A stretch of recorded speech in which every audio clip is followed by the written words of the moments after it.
Hey there, everybody. How are you? How is everything going? Are you there? Are you with me? So today we're going to be talking, as always, about 3ds Max, Corona, and a little bit of extras. So I hope that you can hear me. I hope that you can see me and that everything is absolutely all right. I need to make sure that you guys are here and that you can hear me. So if anybody could tell me that we are indeed live, I would be absolutely livid. So guys, today we're going to be creating this interior from scratch, and last time we had quite a lot of comments on our previous video, so I hope that today we're going to be we're going to be able to beat that, I would say, quite a nice record.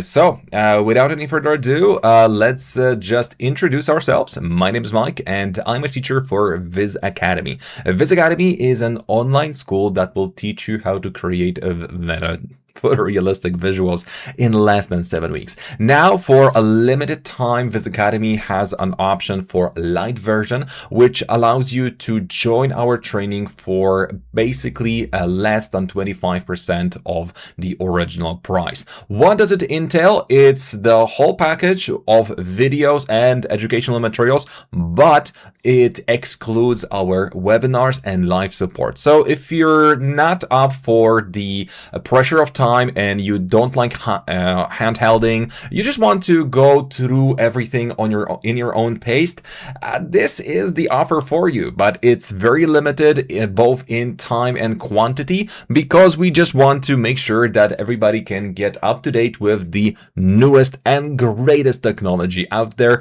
which is VizMaker, Corona, and 3ds Max, because those are still the kings. And let's go ahead and continue. I see that our chat is going on strong. Can you send me the right path? I am do web development for a living in Bangladesh. Even I could find a job related to 3D here. I love 3ds Max Archives. Should I continue this hobby of mine? Well, I would say yes. Obviously, it's still, well, how can I really say still? It's just one of those jobs that if you like doing, you will find not only clients, but also a lot of opportunities to start your own business. So definitely this is one of those things that allow you to travel, allow you to earn a living, and have a little bit of fun at it, because after all, we're creating pretty pictures. So today we're going to be recreating this scene by one of my students, and this scene is basically something I really love, because Marta Tomaszewska was one of those students that really stands out, and you can actually see this in both the quality and simplicity of the scene. We're going to be modeling some of the furniture, and I think the centerpiece is what we're going to be modeling after we're done with the walls. We're then going to be doing the lighting, a little bit of materials, and we're good to go. So I believe that we're going to have a lot of fun. I focus on programming my current job skills. Well, what can I say? If you're a good programmer, you're definitely going to be, well, you're not going to, how to say this? You're not going to be hungry if you're a good programmer, right? So why not? Both are absolutely fantastic. And cheers to you, Aliak from Turkey, and hello, Pamela. Hey, how are you? Oh my God, Pamela, it's nice to see you. And John, thank you for joining. I think this is the moment we start, and today we're going to be doing this whole thing a little bit differently, because I want to work with the already existing image, and we're going to be kind of tracing it as if we're kids. So first thing first, we're going to be adding the elements, and for those of you, especially our members, I'm going to be giving out this whole scene after the webinar is hosted in the post tab. So yeah, and as always, we're also going to be giving out the template to work with, so everybody can follow along. Once again, Viz Academy UK to join our training, because the light version is only one of the options we have, and the full training is actually right here on Viz Academy UK, and you can see the available dates. It's summer, and we want to make sure that you you guys understand that the next group starts on 7th September, and it's actually selling really well. So if you want to be part of our training, please consider joining as soon as possible because the number of seats is limited as always. So now, we're going to be inspecting the scene a little bit further to get to know exactly what's going on with it. So the first thing first is that we're going to be creating a lot, but also we're going to be putting a lot of effort into making sure that it's as simple as possible. We don't want to overdo anything. We're going to be trying to keep this nice, simple, and we're going to be copying a couple of elements from hey Pamela, thank you, from the scene as for the purpose of saving a little bit of time, but I'm also going to be pinpointing you all the assets we're using, so it's not just something that comes out of the blue. So I think it's time to get started. Okay, so the first thing we see is this cube, and we're going to be also getting our background. There's going to be a lot of figuring out stuff, and that also means that you kind of have a bit of free hand when creating the elements in your scene. When will you join live feedback for our renders? Well, you know what? I think we can do it like in a week, next week probably. How about that? Right now we're super busy with our group, and later on I'm going to show you some of their work, and I must say that this group, I like them. I really like them, and obviously I love all of my groups, but those guys are cool, and that's it. That's all I'm going to say. So, hello to you too, Mr. Aburan from Algeria. I'm so sorry for not being able to read your names properly. Let's click, because people are going to get annoyed with me if I don't click fast enough. So let's start with the simplest things ever. So if we look, if we add an image to any background, or image as a background actually, we're going to be only needing to drag and drop it onto the empty space in our viewport, not on a 3D model. Make sure that it drops onto the empty space. Then we're going to be just setting this up as a background, and now the element is there. And Isaac, okay, there's too many A's in there and I got confused. Hello to you too.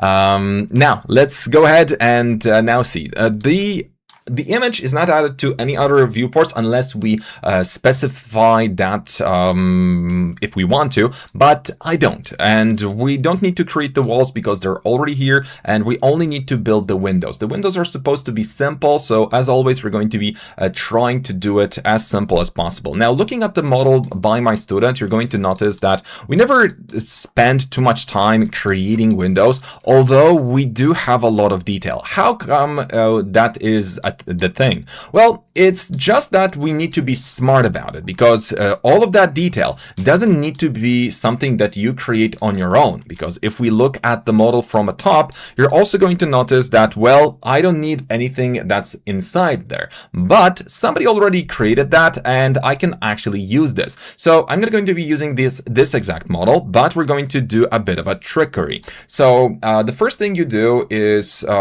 you manage your assets. You try to calculate what items you're going to need to model, what items you should be modeling, and what items can be stolen or just created by you. So what I like doing is I go for, wait a second. Okay, I'm not having a stroke. That's good. Okay, so here we go. First thing first, we look for something that resembles the window that we want. I really love using this one. For some reason, I just found it to be very good looking, and I'm going to be clicking on this one. But there's so many options, and some of the pre-mades are even better. But again, this is just my preference, and you can do your own. Now, Tanzania, what the? Hey, what up? How you doing, Maximilian? Hey, Max, how are you? So I'm really good, and thank you for asking. So you bear the same name as my son, so quite close to my heart. By the way, I'm a newly baked father. So what you can see here is a lot of detail that we kind of need.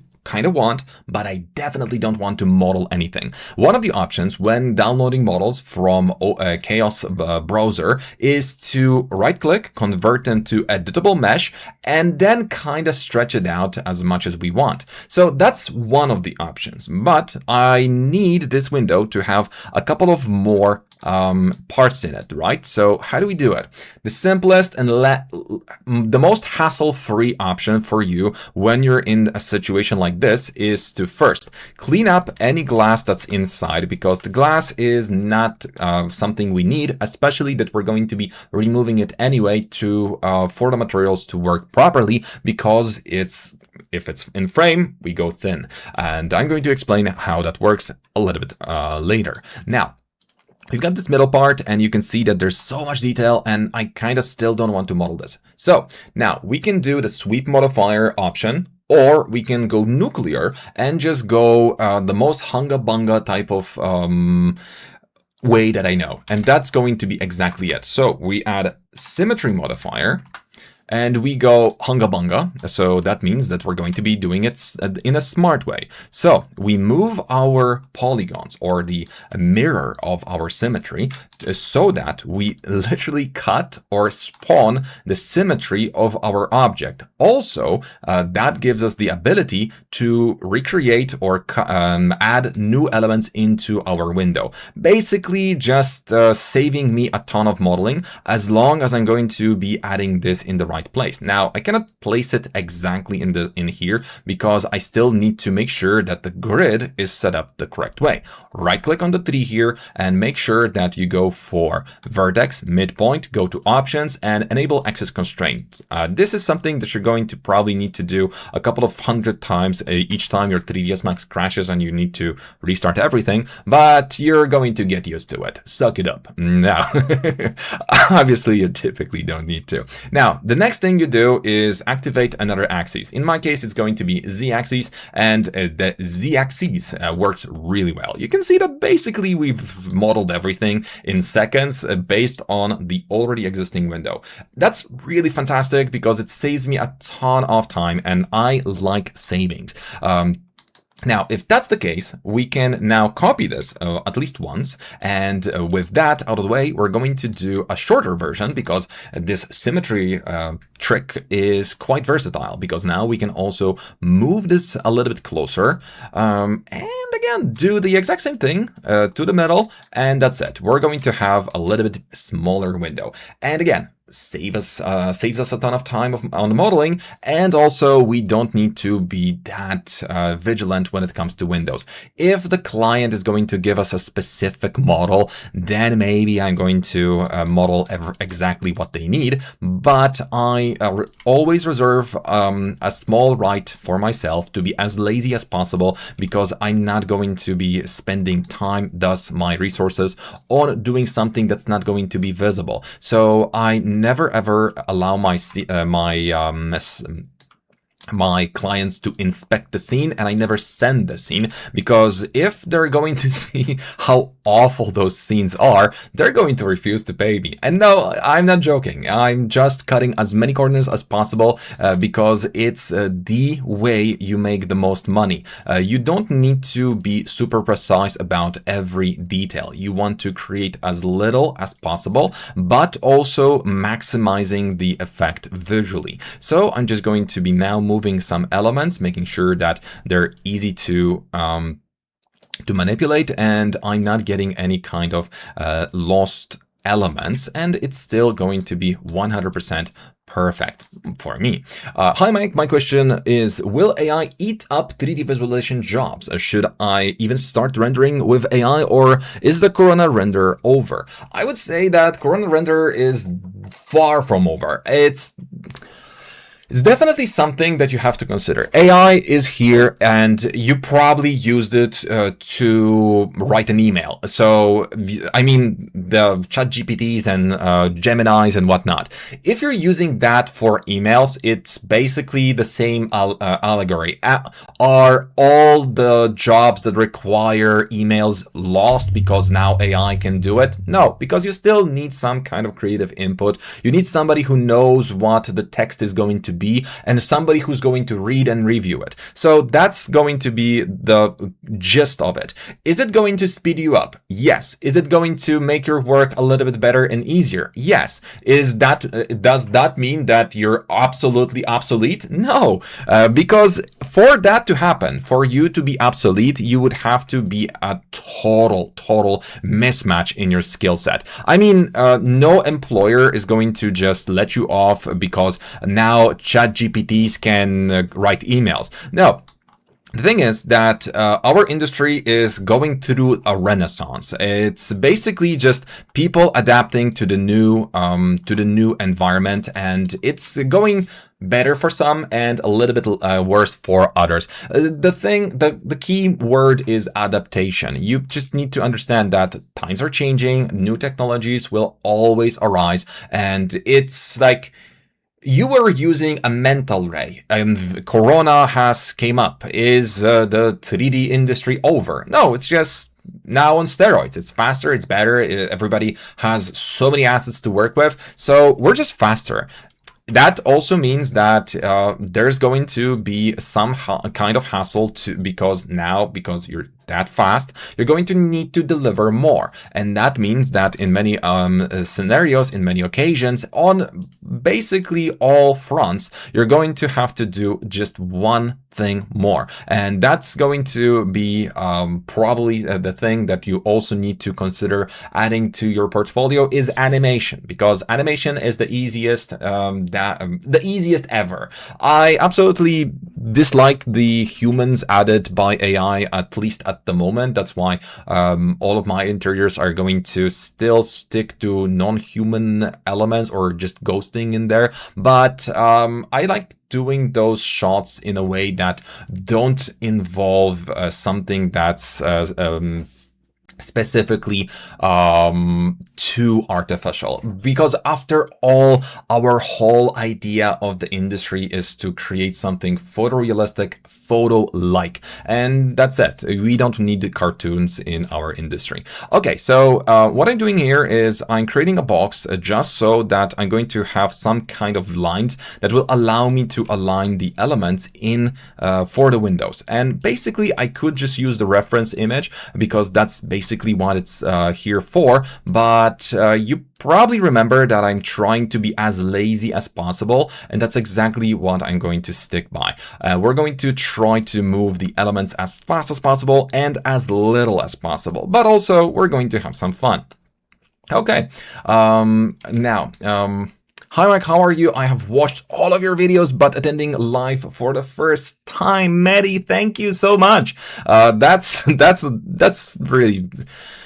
I never imagined people will be watching me, let alone they're going to be binge watching the content. Thank you so much. That means a lot. I really appreciate that. And especially, I don't know how this is possible even, but guys, I think we have the best audience out there, and I'm not trying to give you some empty compliments. Like, we never get any hate. I know that me saying it's like me asking for it, but I absolutely love the fact that you guys are so positive. Like, I don't know what's going on the internet right now.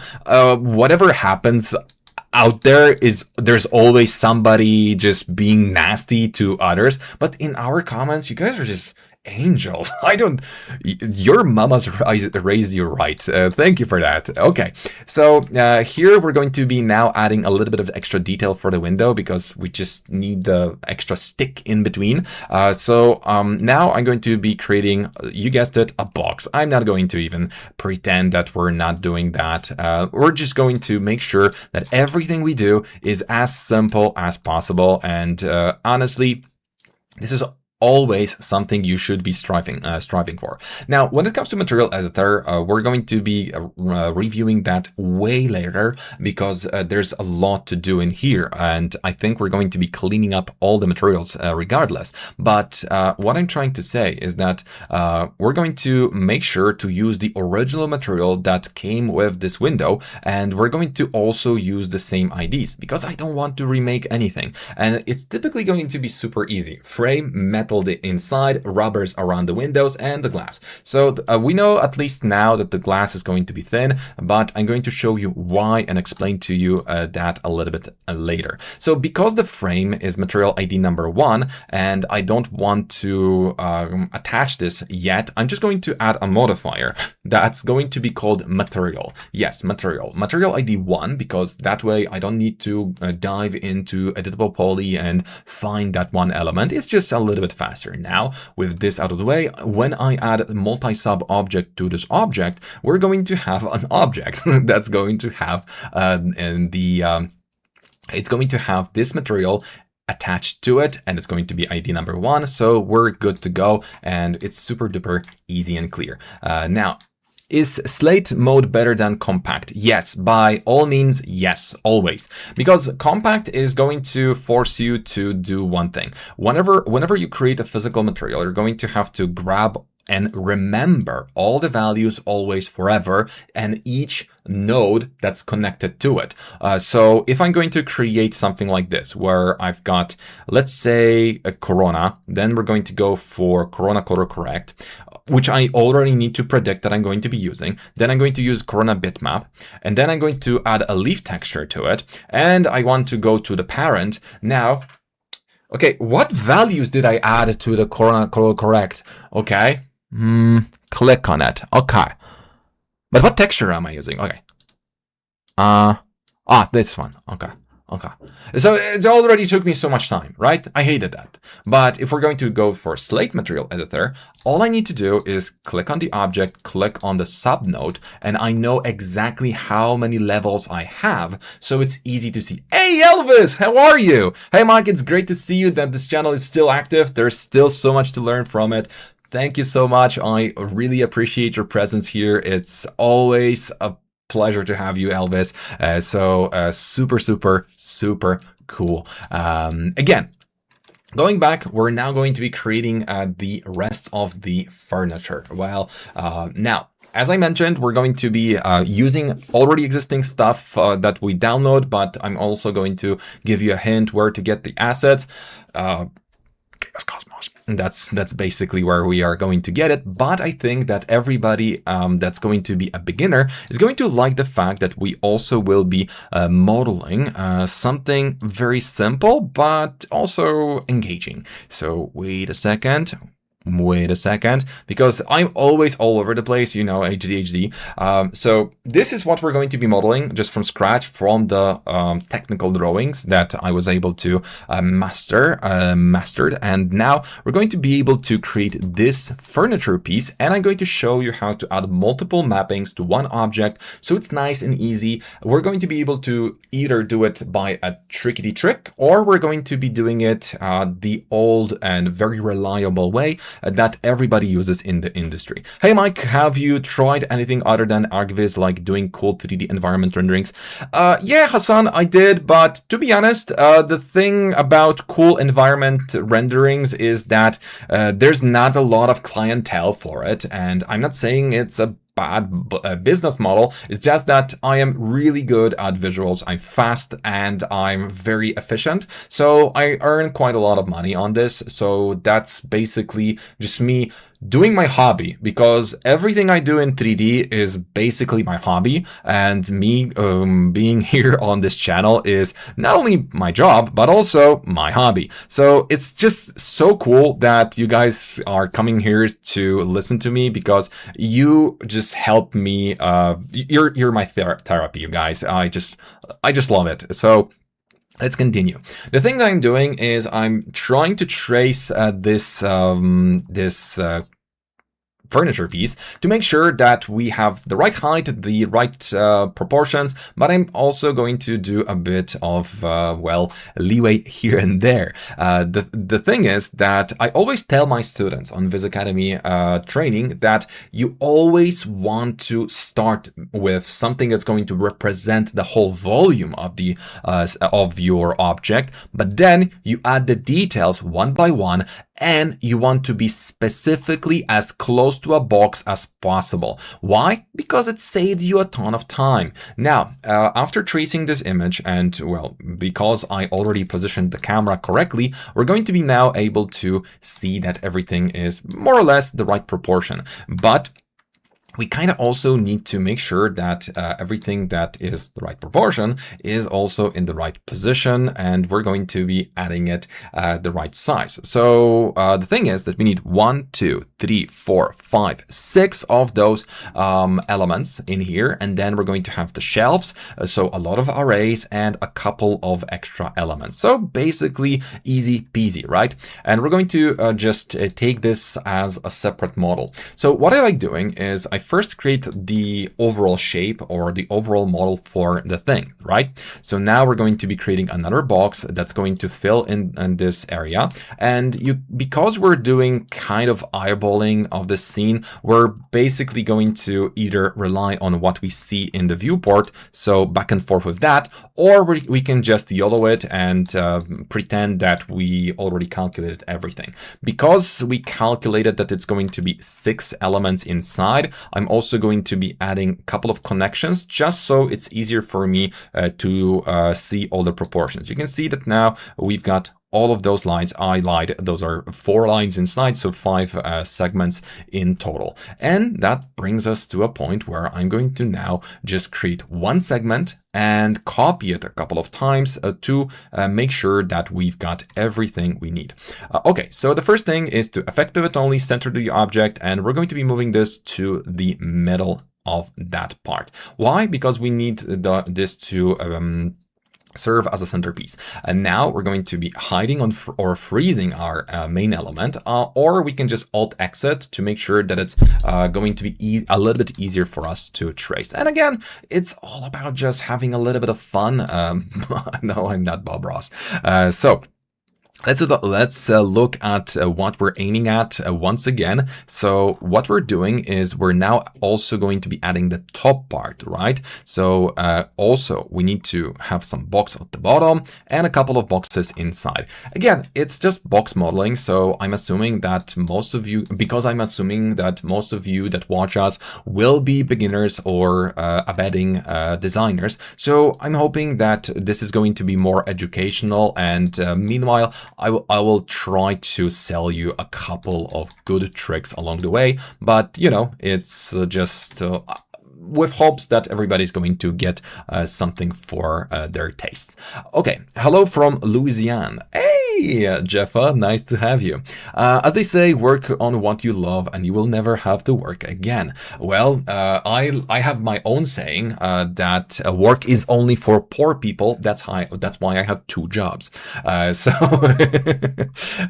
mean, we can land a job in some Hollywood studios, but demand is low. I get it, unlike ArcViz, which is necessary for everyone. Basically, everybody after 30, they're going to need our services, because you're going to be buying your house, you're going to be buying your flat, you're going to be renovating, you're going to be doing something, or you're going to come up with some business idea, or you're going to have a product. All that is ArcViz and basically 3D in general. So when it comes to 3D worlds and VFX, I could go into that direction, obviously, but it's just not something I'm that interested in. I think I'm good. I'm good. Thank you. So we're now going to be shift and dragging another element, and we're going to be shortening it to make sure that it fits in between. The reason why we Oh my God. The reason why we made sure that we add the snaps beforehand is to make sure that it's nice and easy for us to position all the parts that we will be working with. So this is going to be the top. This is going to be the front. This is also going to be the in-between part. And this is going to be the bottom part. Yes, we start with boxes. We make sure that it's as simple as possible. And now we're we're going to be putting it on the ground. Is the ground on 0? Yes, it is. So it's nice and easy. And we're just going to be continuing. So I'm going to assume that the foot thing is going to be at like 8 centimeters, and we're going to now move it forward. If you want to have a little bit more fun with your XYZs, you can, for example, press on any value whatsoever, look at the arrow, because at this moment the arrow is pointing towards me. So if I want this to go forward, I need to add negative values. So I double click here, I press R minus, let's say 5.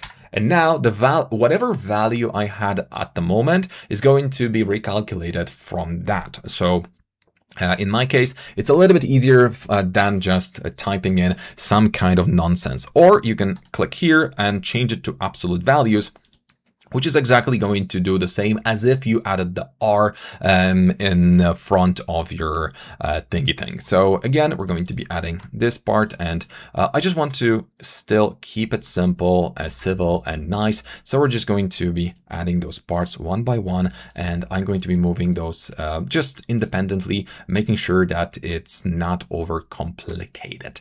Why do I allow myself to be this sloppy with design? Why do we have the option to really skip so many details? Well, it's due to 3 things. One thing is there's so many add-ons in Corona that will help you salvage quality. That's basically going to be Corona randomization, gamma randomization, but there's also so-called Corona round edges. So I don't need to care about chamfers or anything like that, because all of that is going to be taken care of.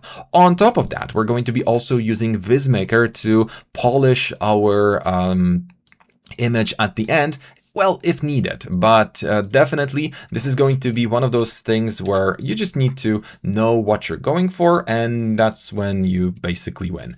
So we make sure to affect pivot only, center, and now we're going to go back to the viewport that we were working with for a second to make sure that all of the dimensions are there. Honestly, I was just eyeballing it anyway, so we're going to move some of the pieces just so they fit a bit better to the reference. By the way, last webinar I had quite a few comments that we no longer create stuff that's similar to our references. I apologize for that. I mean, I'm going to do a little bit better, and I'm going to try to get more resemblance, because I know that you guys are coming here for educational purposes and not just to listen to my beautiful voice. You guys want to learn something, and you want to get as close to the reference as possible, and I am going to respect that. So that's exactly what we're going to be doing. Now, I don't want to copy this, I just want to array that. So array z value, z, but for some reason it decided that it's going to be y-axis. Okay, and we're going to be going for spacing. So here we go. Nailed it. Okay, and we've got it. So convert to editable poly, and voila, we just created our elements, right? So the third trick here is that we don't necessarily need everything in here. We just need to copy this exact element a couple of times to have the exact array we needed. So array. Okay, and wrong axis again, but we're going to be able to add the y-axis. Come on. Okay, effect pivot only, center. I want you to reset text form, reset, convert to editable poly. I know that I rotated this object, but this is annoying. Array, and now, okay. See? It's just me creating the first part and making sure that it fits. So it's basically just a free real estate. So now let's go for offset -1, and we've got 5 of those elements at a time. Now, you might think to yourself, how is this possible that this guy didn't even take into account this small distance? Well, to be honest, because I'm a dummy, and we're just going to go FFD 2x2 modifier, and I'm going to just adjust it because nobody is going to care whether I'm going to be adjusting 2 or 5 centimeters per mile. So that's okay. Can you guide me how to use FOV in camera? I mean, which FOV local focal length use where? Chris, So that's a very simple question. Oh, sorry, simple. That's a broad question to some extent, but also there's a simple answer. What you want to do is first and foremost understand what you're photographing or what you're supposed to be showing. So if you're showing an interior, you want to use FOV between, but I prefer to use not FOV values, but the actual lens values. So let's look at the camera. So because we're going to be able to see both. So when you're thinking about FOV, you probably should be looking for focal in millimeters. So that's basically the best thing you can do. First of all, you start from 18. That's going to be the lowest value you go for regular shots. That's the lowest you go. If you need to go lower, that means that you're probably doing something wrong or you're overstretching something. So please consider using something else. For example, dismiss for example, the camera clipping. Now, the value that you're going to be typically going for is going to be between 35 and 45. That's your typical range for most of the shots. For shots that are supposed to be classy, you go for 55, and that's the range you use for interiors. For product shots, you start at 55 and go up to 110 and more, depending on what type of product you're showing. That's it. The rest is basically just you playing around with depth of field if needed, but it's just the basics. So this is the guide to all of the shots forever and ever. There's the range that I gave you, 18 to 55, is basically what we see as humans. So 55 is the most sexiest, and that pretty much comes with a very simple idea. If the FOV is closer to to lower numbers, right? So let's see. We're going to have some sort of teapot here, right? So let's create a teapot. We're now looking at the teapot. And the teapot is there, right? Okay. Let's move away from it. Oh, let's move it here. Okay, so teapot is a teapot, nothing special, nothing specific in this case. So basically, cool, a teapot, right? Now, this is the FOV that, as I mentioned, 55. So that's okay. It's far away. But now if I'm going to go for 18, the teapot is quite far away. So if I'm going to need to add it to, if I want it to be closer to my camera, you can see that it's basically in my face, right? So it's stretchy. It's a little bit distorted. We don't like that. Think about it this way. If an object is in your face like this, you kind of feel a little bit anxious because this object can actually hurt me if it's going to launch at me. So humans don't like being hurt. So if something is further away, so meaning that it's going to have different FOV and we're going to be further away, it's safer. It's something that I like to look at because it's at a safe distance. And that's why product shots are shot at the 55 and higher, because you definitely don't want to have a scary product. Interiors are supposed to be cozy, and this is supposed to be something that you want to kind of imagine yourself in. So that's why we use the human range of vision, because you want to be kind of there when designing, and that's the whole gist. That's the whole idea. That's why we use values that we use. There's no other explanation to it. If there's a better one, go for it, but this is how I explain it, and it works for me. So this is basically the I think quite simple explanation for those values, and I came up with it on my own because it's stupid, so it's me. Mister, you're live being journey mode. You live being journey mode. On my way, I don't know what you mean by that. If you could rephrase that, I would absolutely love it. Sivan, hey, how are you? Nice to see you. What's the average salary for Revit in UK for freshers?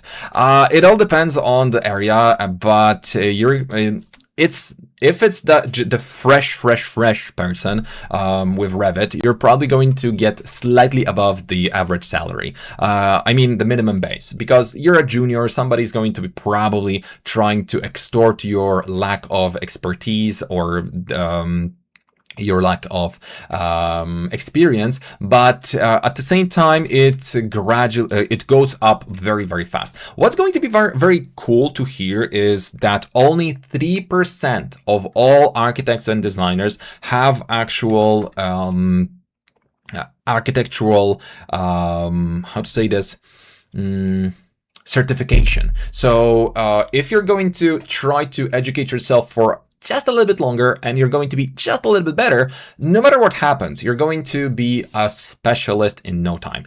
So this is pretty fantastic because, well, there's going to be a deficit in 3D visuals and also in architectural field in a couple of years, because people are, well, there's not a lot of people that go into this field, so we need to make sure that we're ready, because you kind of want to snatch those spots. Okay, so let's create the ceiling, and do the object. Okay, and yeah,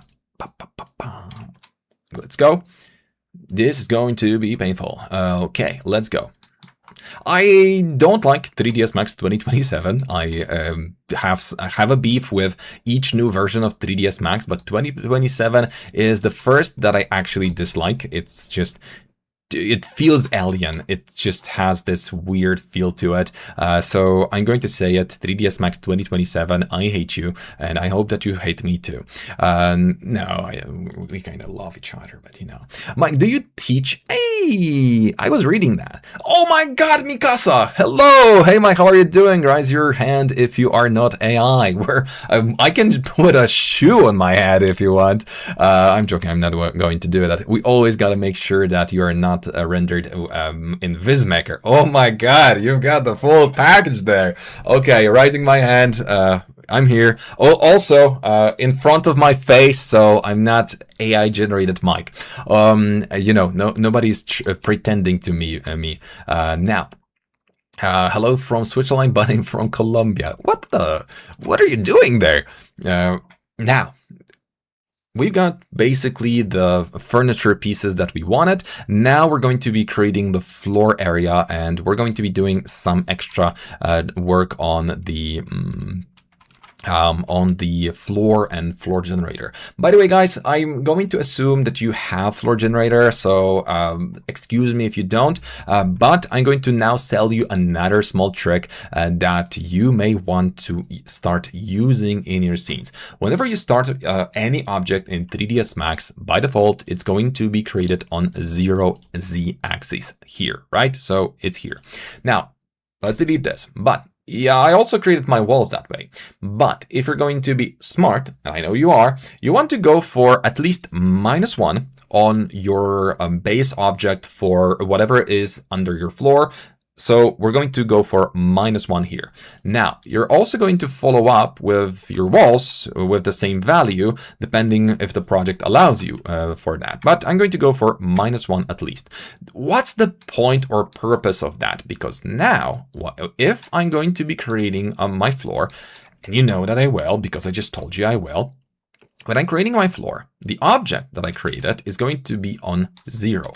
So depending on what type of floor I'm creating, I'm going to be either creating new objects exactly on my floor. So those are going to be basically, that's a bad example, they're going to be exactly placed on the ground. So no floaty objects are going to come into existence. Or I can do something else. I can split this if I need to. So I will need to split this. So I'm just going to convert this to editable poly, move this a little bit here and maybe here. So we're removing this. I'm going to align this in a second. Detach, okay. And now the tricky trick, once you have your element and you know that you're going to be adding something like floor generator. So let's add this in, floor generator.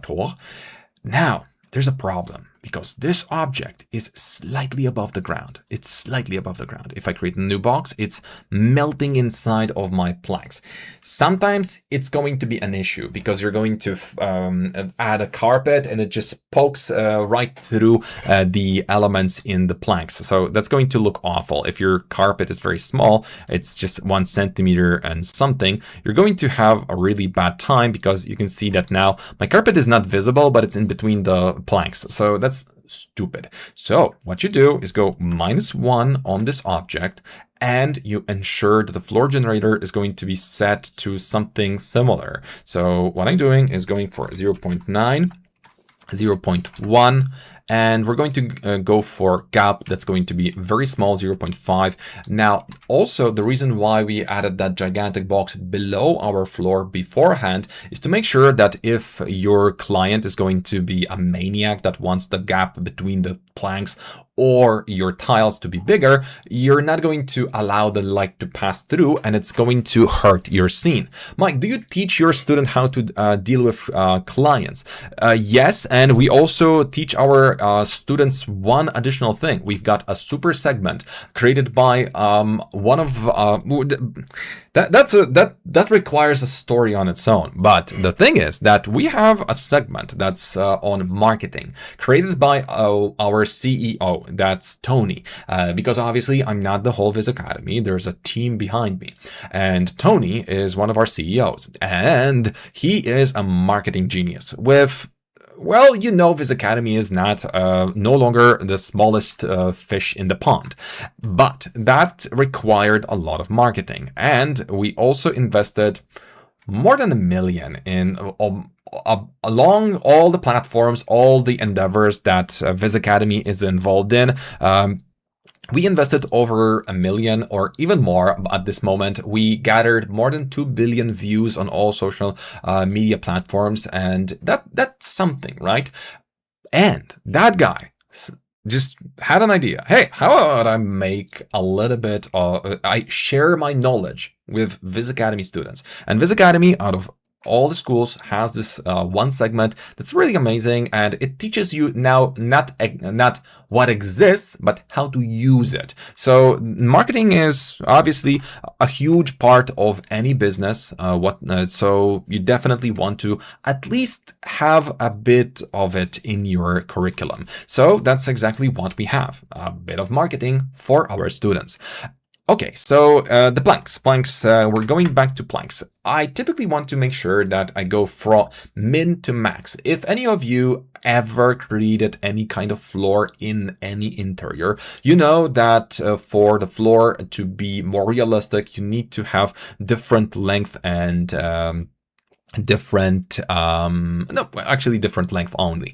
The width doesn't change that much in natural wood, but the length definitely does, and it doesn't have to be a big difference, but because it all depends on what's the grade of the floor we're working with. But for that, this is going to be the best.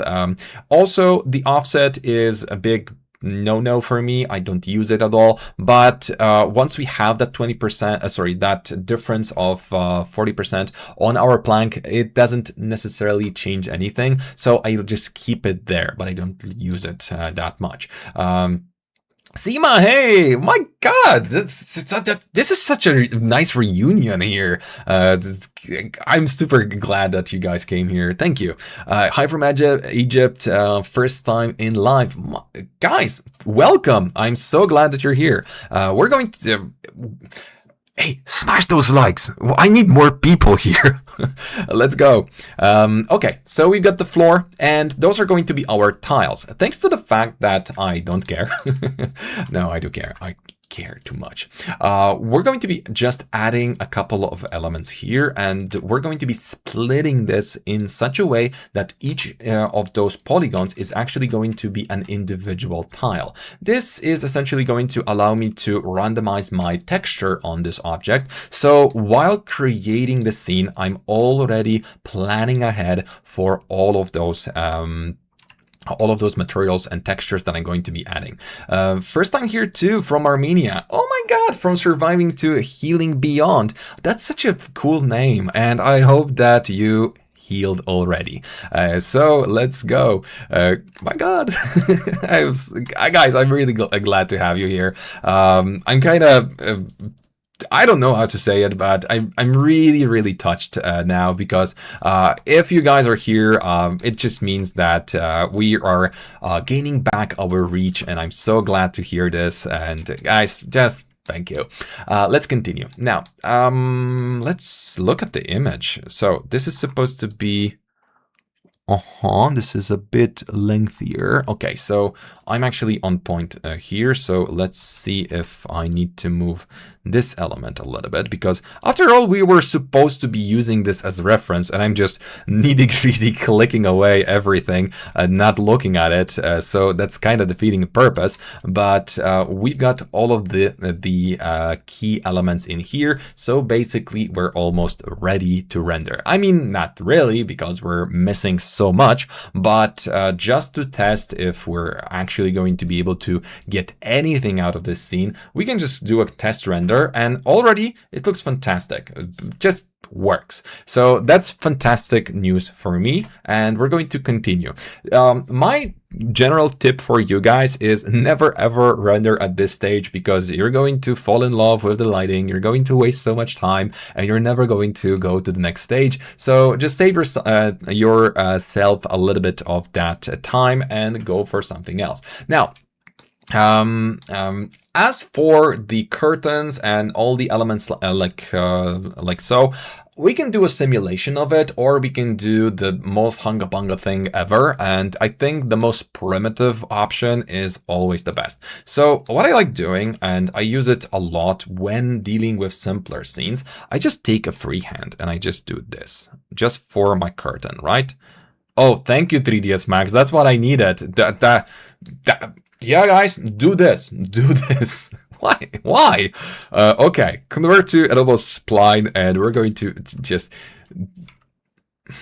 Yeah, I just clicked this just to mess with you. So let's go, and we're going to be deleting few because what the heck. And now the easiest thing to do to create your curtains, if you don't want to spend time simulating anything, is just to create this extrusion. But beforehand, make sure that the interpolation is set to something like 2, and extrude is not going to have too many in-between lines. Actually, we could also put this into the corner mode, not the smooth mode. So that's going to make it even a little bit more hunga bunga. And here we go. We've got our curtain, and now we're only going to be adding detail. Simulations are okay. We can download curtains, but for such a simple model, I often just opt for something that's not requiring any type of work on my side. So that's definitely going to be one of those things that you want to try out. Okay, so I hope that you guys can live 1 second without me, because somebody's at my door. So I'm going to let you listen to the music for a couple of seconds. Be right back.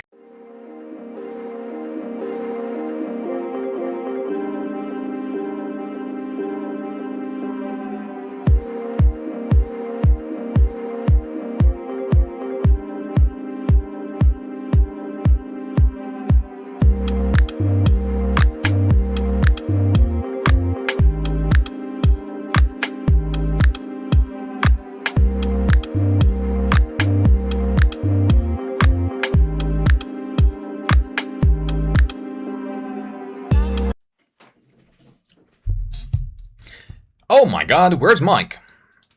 I'm here, but I'm here again.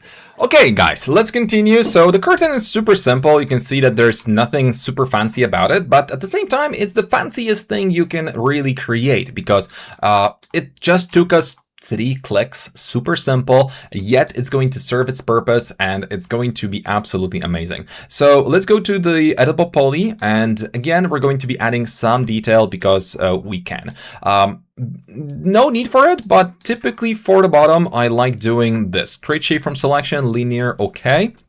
Since it's a simplified model and there's no weird shenanigans going on, I'm just going to go for rendering, enable in viewport, and we go for rectangular. And the rectangular element is going to be nice and thin, and we're not overdoing it. I could also add some kind of editable something, but honestly, it's not needed there. And this is going to be just a detail for the rendering to look a little bit better.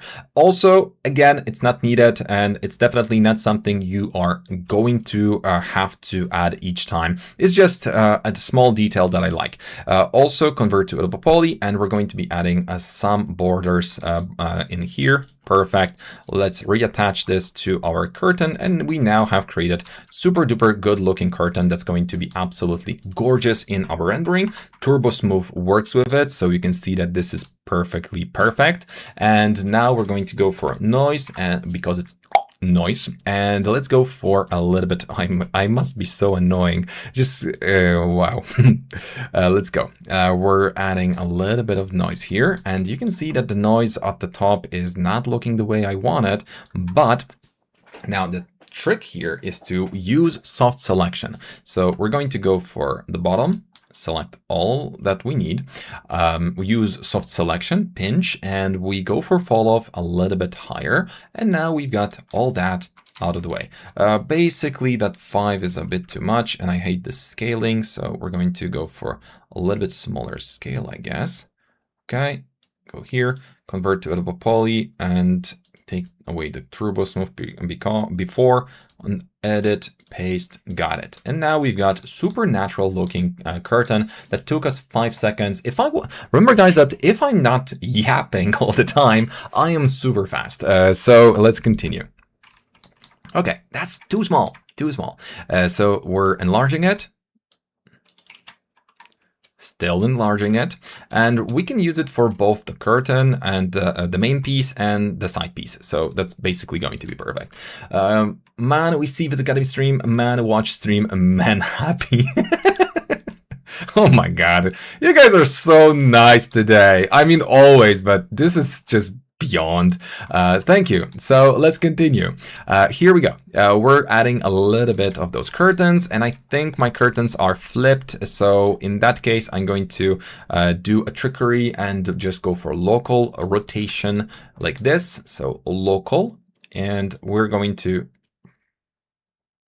I want to do a local rotation. So we're here. I'm going to be changing this pivot to per object. So here we go.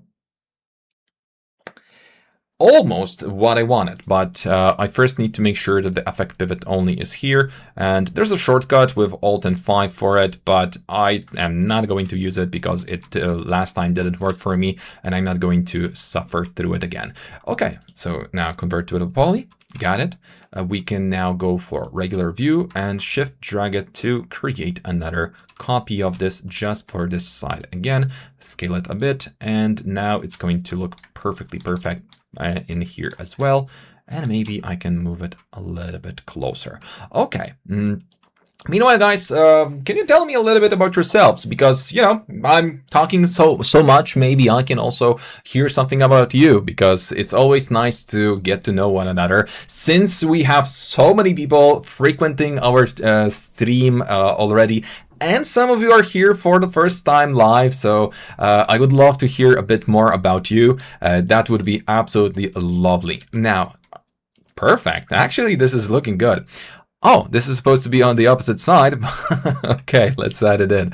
But it's going to look still good. Now, got it.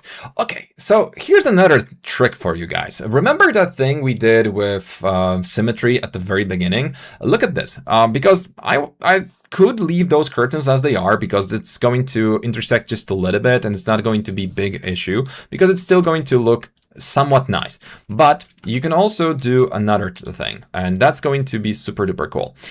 For example, you can add one array, but as long as we're not going to go too far, you can see that now we're already getting a better curtain. Now I can either use bend modifier to bend this 90 degrees, but on the y-axis, okay, whatever, 3ds Max, you win this time.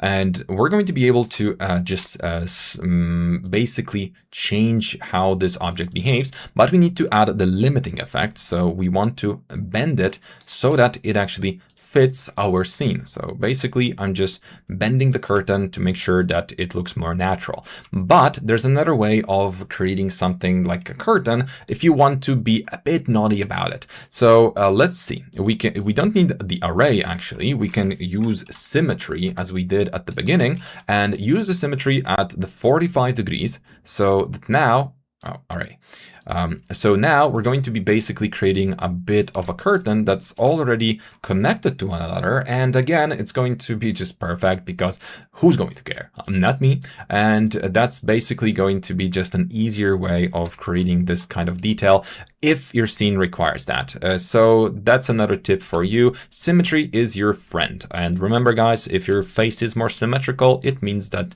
it actually works. So let's go for, in 3ds Max. Let's go, and that should do it.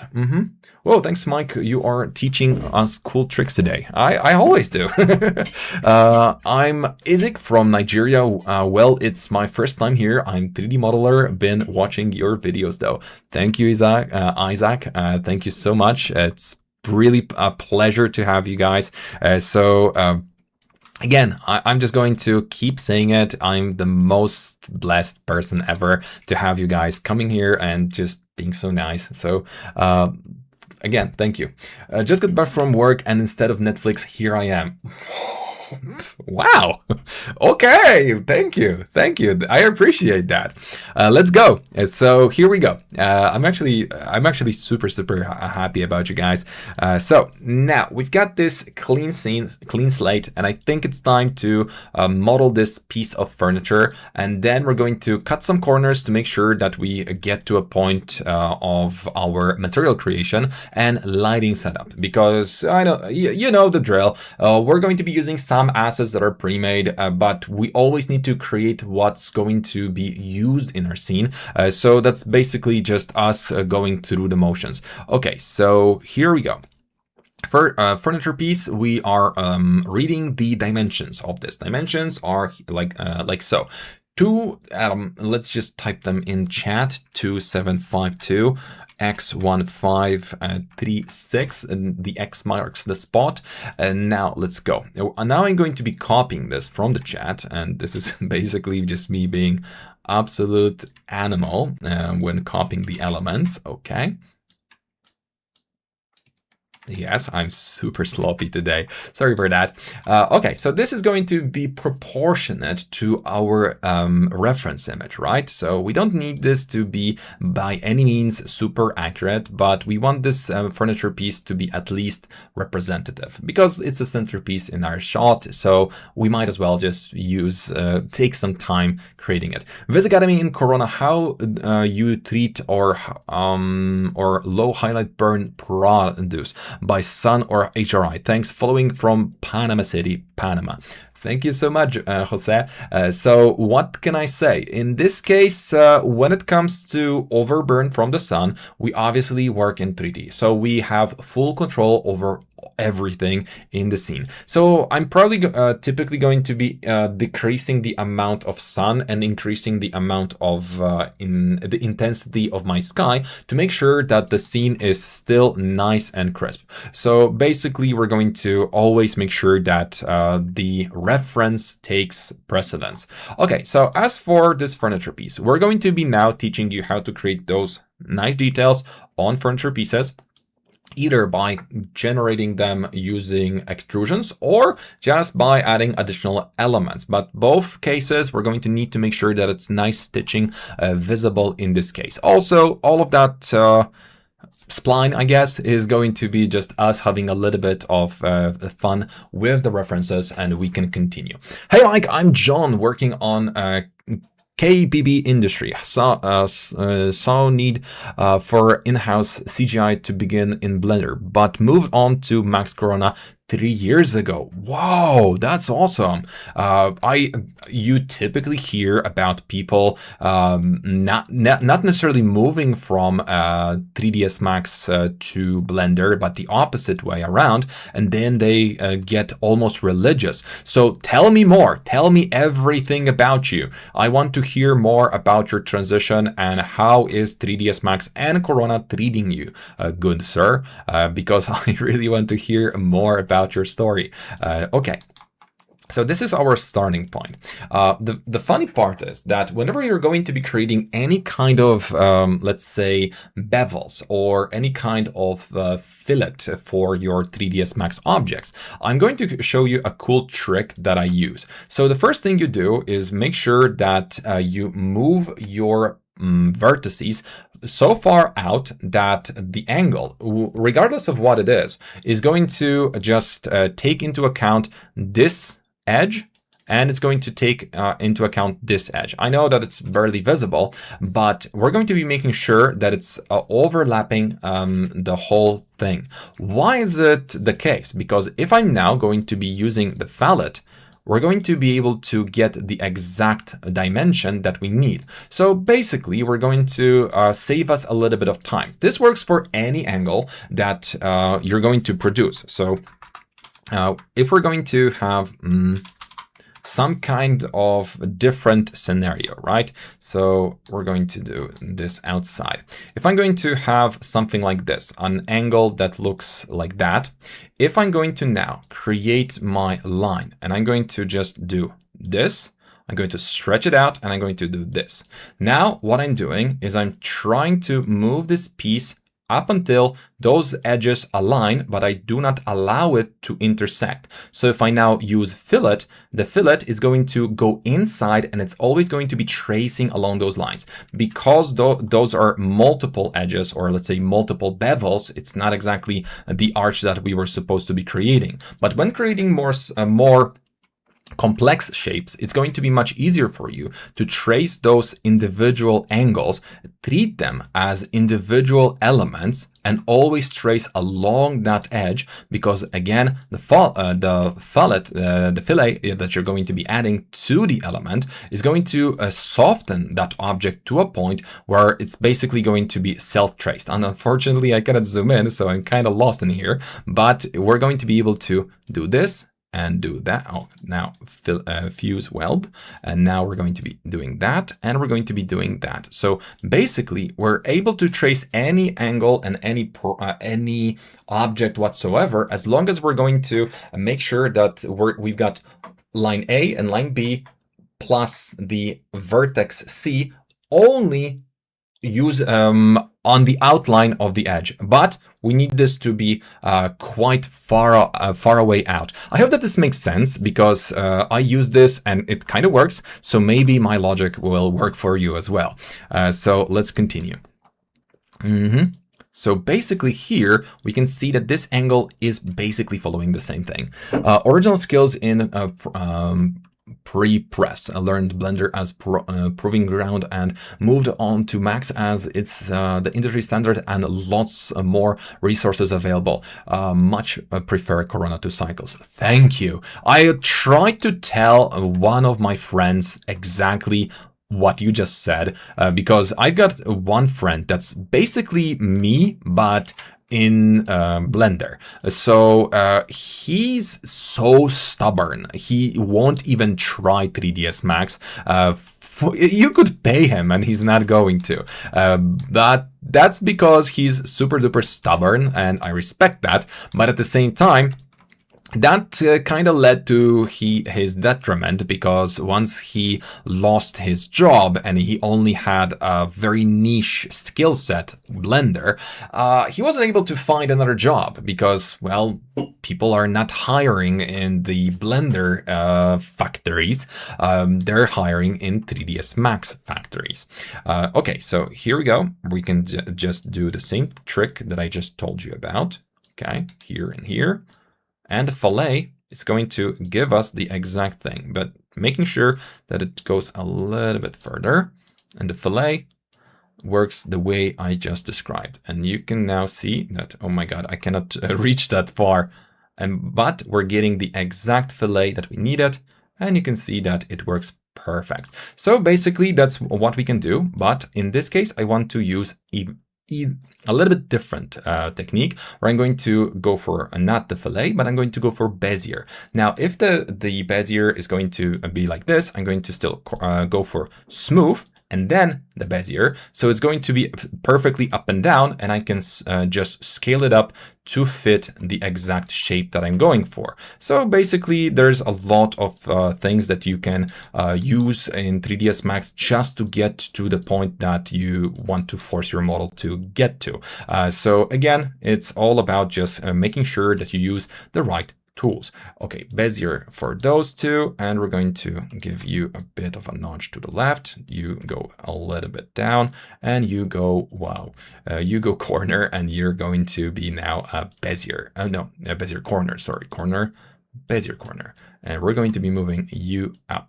So the general trick is to make sure that you don't go too far with your Beziers, because obviously it's going to have an impact on how your model is going to behave. But, you know, it's still just a 3D model, so you can do whatever. But I like just making sure that everything I do is as simple as possible. Box even. So you want to make sure that it's not something that's going to be overly complex. Why not just create arc and attach it?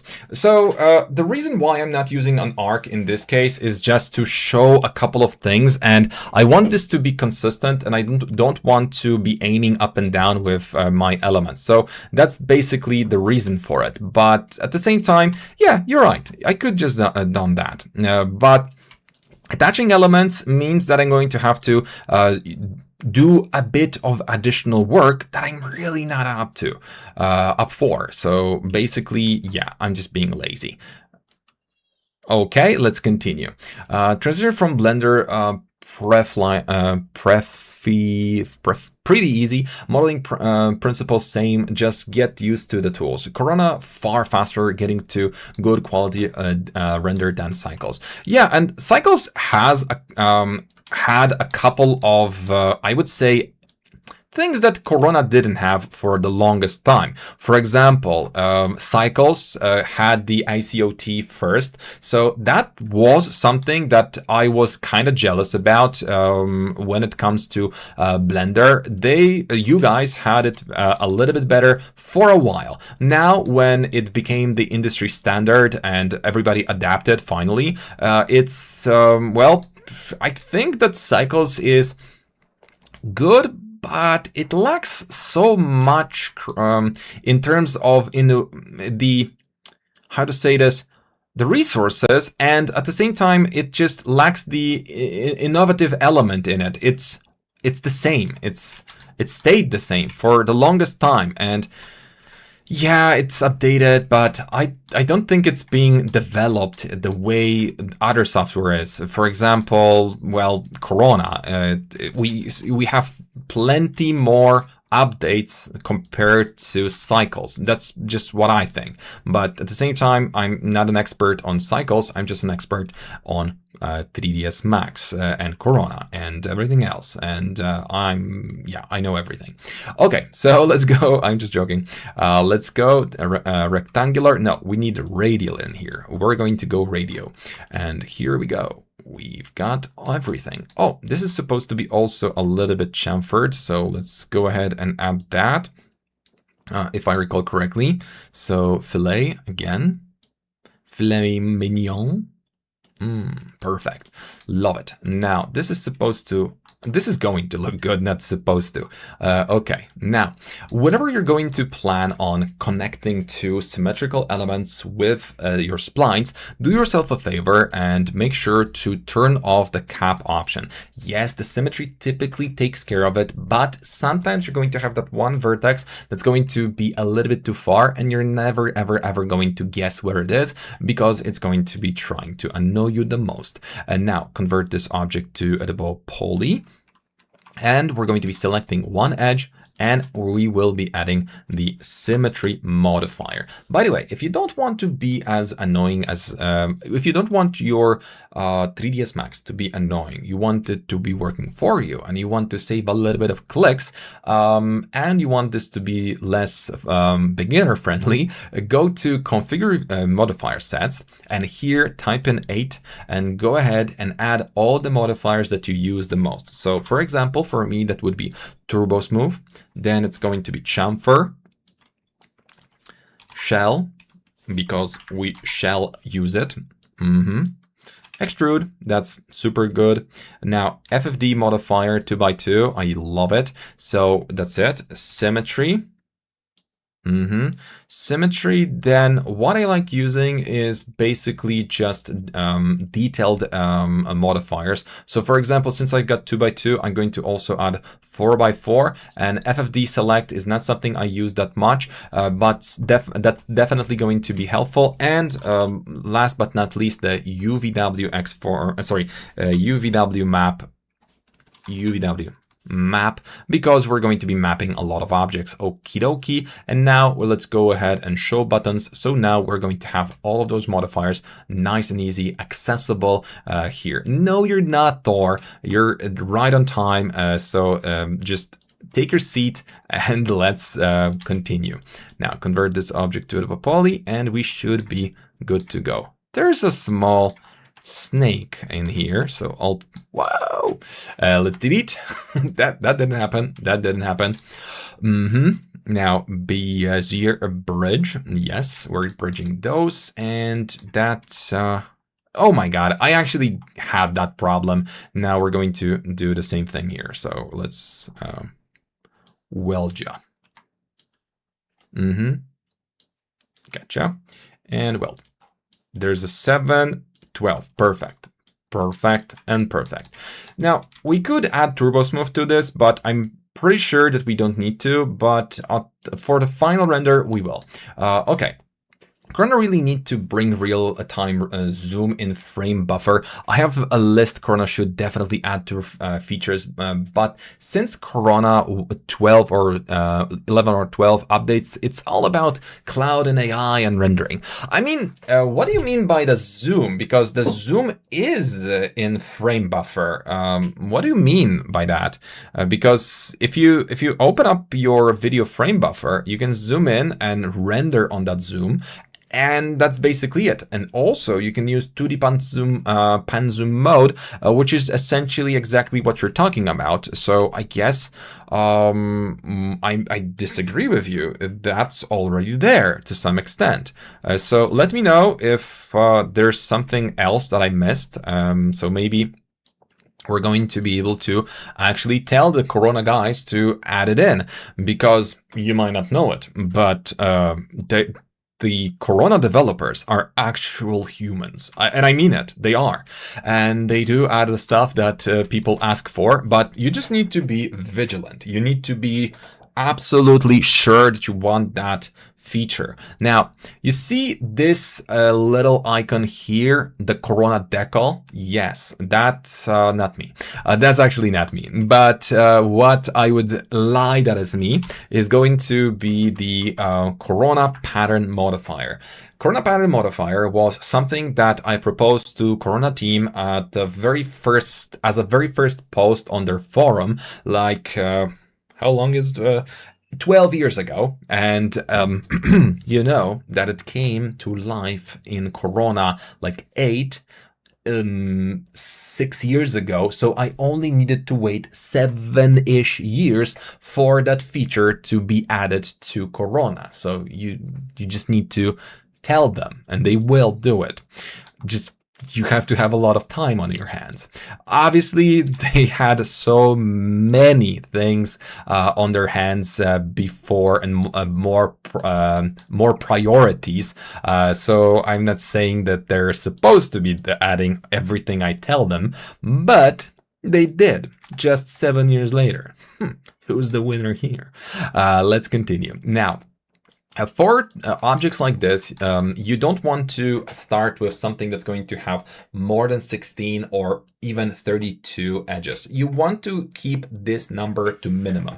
Always, because we're going to be using Turbo Smooth, keep this in mind that once you use Turbo Smooth, all of those edges are going to kind of shrink. So if we use Turbo Smooth now on this object, you can see that some of them got a little bit smaller because the edges aren't as far away compared to where they were before. So that means that we're going to have a bit easier time working with the model. Okay, so now we need to copy this, and we want to have some sort of element that's going to be wrapping our parts around. Again, because we're lazy, we're not going to do everything by the book. We're just going to do it as simplest and as fast as possible. And I also should be using instances instead, but I'm not going to. So since we've got the size of it, we're bro, how do you fix Corona convert on not on my active clicked on icon sign convert after C materials not convert? You need to rephrase that because I'm not sure what exactly you mean by that, but I'm assuming that the Corona converter is not converting your materials due to the fact that you don't have vray installed, and you're probably converting materials from vray to Corona, and that won't work unless you have vray installed, because 3ds Max as the software just doesn't know how to read vray. And in order to change something in Material Editor, you just need to have both installed, and it should work perfectly fine. So that's going to be my answer to you and my diagnosis. Okay, let's move around. Okay, so this is supposed to be outside actually, but it's touching, so that's cool. Now, here, what's the best way of closing this kind of parts? Well, one way of doing it is to shift drag and then just collapse this additional loop like this. But then you're going to have to click on every other edge, which is going to be one way of doing it, and it's okay, right? So that's fine. Now, there's another way of doing it, and the trick is to just YOLO it. And typically, you don't even think about it because it takes more clicks. But the thing is that if we just go for the quarters here, quarter, quarter, quarter, quarter, and then we just split like this and like this, and we're going to continue if needed, it's basically going to be almost the same thing. We have the quarters as we need it, but the plus side is that this is now ending in a box. It's not in any way different, but it's going to help you map some of the objects, and the consistency of the mesh is still kept. If you want, you can change this stretch to be a little bit less, and also it works better with a little bit denser meshes, but this is basically just a nice way of splitting your model. So it's up to you what you want to do in situations like that. Alt-2 to set flow, Alt-2 to set flow, just to make sure that everything is absolutely perfect. Also, this allows you for a bit smoother top if we're going to be adding a little bit of that indent. This is going to allow us to not break the model as much. So this is going to be basically perfect. Okay, so let's go for this, shrink it up, and now we're just going to be moving you up and moving you up as well, but you went too far because you're overzealous. So now it's perfect. Okay, no, it's ugly. Okay, so basically we're just going to be selecting you and here. Ooh. Okay, I'm wasting time now. Let's not continue that part. Okay, here we were supposed to be creating those lines, right? And those caps. So I'm going to do that. Okay, so what we want to do is either go for the overall shape that we already have and use extrude it inwards like this, and move it slightly closer like that. So once I use Turbo Smooth, we're going to have this nice closure at the top. But the trick is to make sure that the distance in the in the extrusion is not going to be 0, but at the same time, it's not supposed to be too deep, because then it's going to just create a crater that we don't want. So basically just make sure that it's nice and simple. So we've got this nice shape going on, but I still need this additional line around. So I'm going to add this loop, create shape from selection. So that's it, linear, okay. Sometimes you might want to just use this after you're already using Turbo Smooth, because sometimes the element is just going to be too far off. You can see that this is not touching. So in some cases, this model is not going to look that good. So preferably you might want to use either some scaling on the model like this, because, well, why not? Or you can just edit poly the object that you just created in order to get this very same result. But I want to keep this as consistent as possible. So when I'm going to be adding my Turbo Smooth, I want both to be following the same path. So basically we're going to have a perfect round object in here. Maybe actually I'm going to, I scaled it down a bit too much. So let's go here, Turbo Smooth, and both are looking fantastic. So we're going to get the result. Okay, so that's actually supposed to be just 2 extrusions. So we're going to do that. So delete, yeah, and we're going to do this, Alt X, just to make sure that we move along the spline, extrude exactly the same thing. Okay, and now we're going to have a nice line like this, which is going to fake or mimic what we were supposed to create as a spline. Now, because this is not yet finished, we're going to delete this part, and we're going to be able to also add symmetry. As always, we're going to simplify the model as much as possible. So cut the element here, convert to editable poly, and we now want to also add a couple of additional edges, because it will help us when doing the Turbo Smoothity Smooth.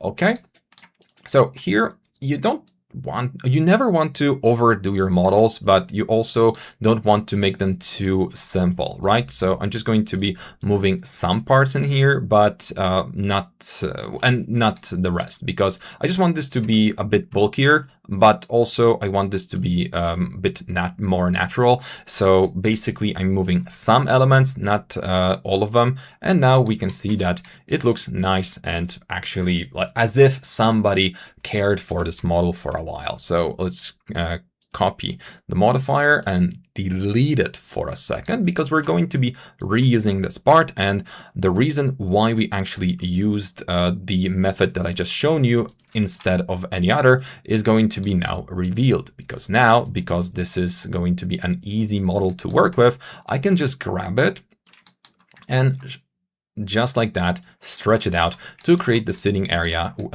with a couple of clicks, because I pre-planned this and I knew that it's going to be much easier. Because those lines, I hate them, we're going to be just Alt-2. Oh, wow, that really didn't work the way I imagined. So we're just going to remove the U, and we're going to be adding new lines instead. Alt, oh, wow, Alt and Alt, perfect. Now, I don't need everything to be symmetrical, but I'm going to be trying to make as symmetrical models as possible. Okay, so this is supposed to go a bit outside. So let's go. Let's stretch you out.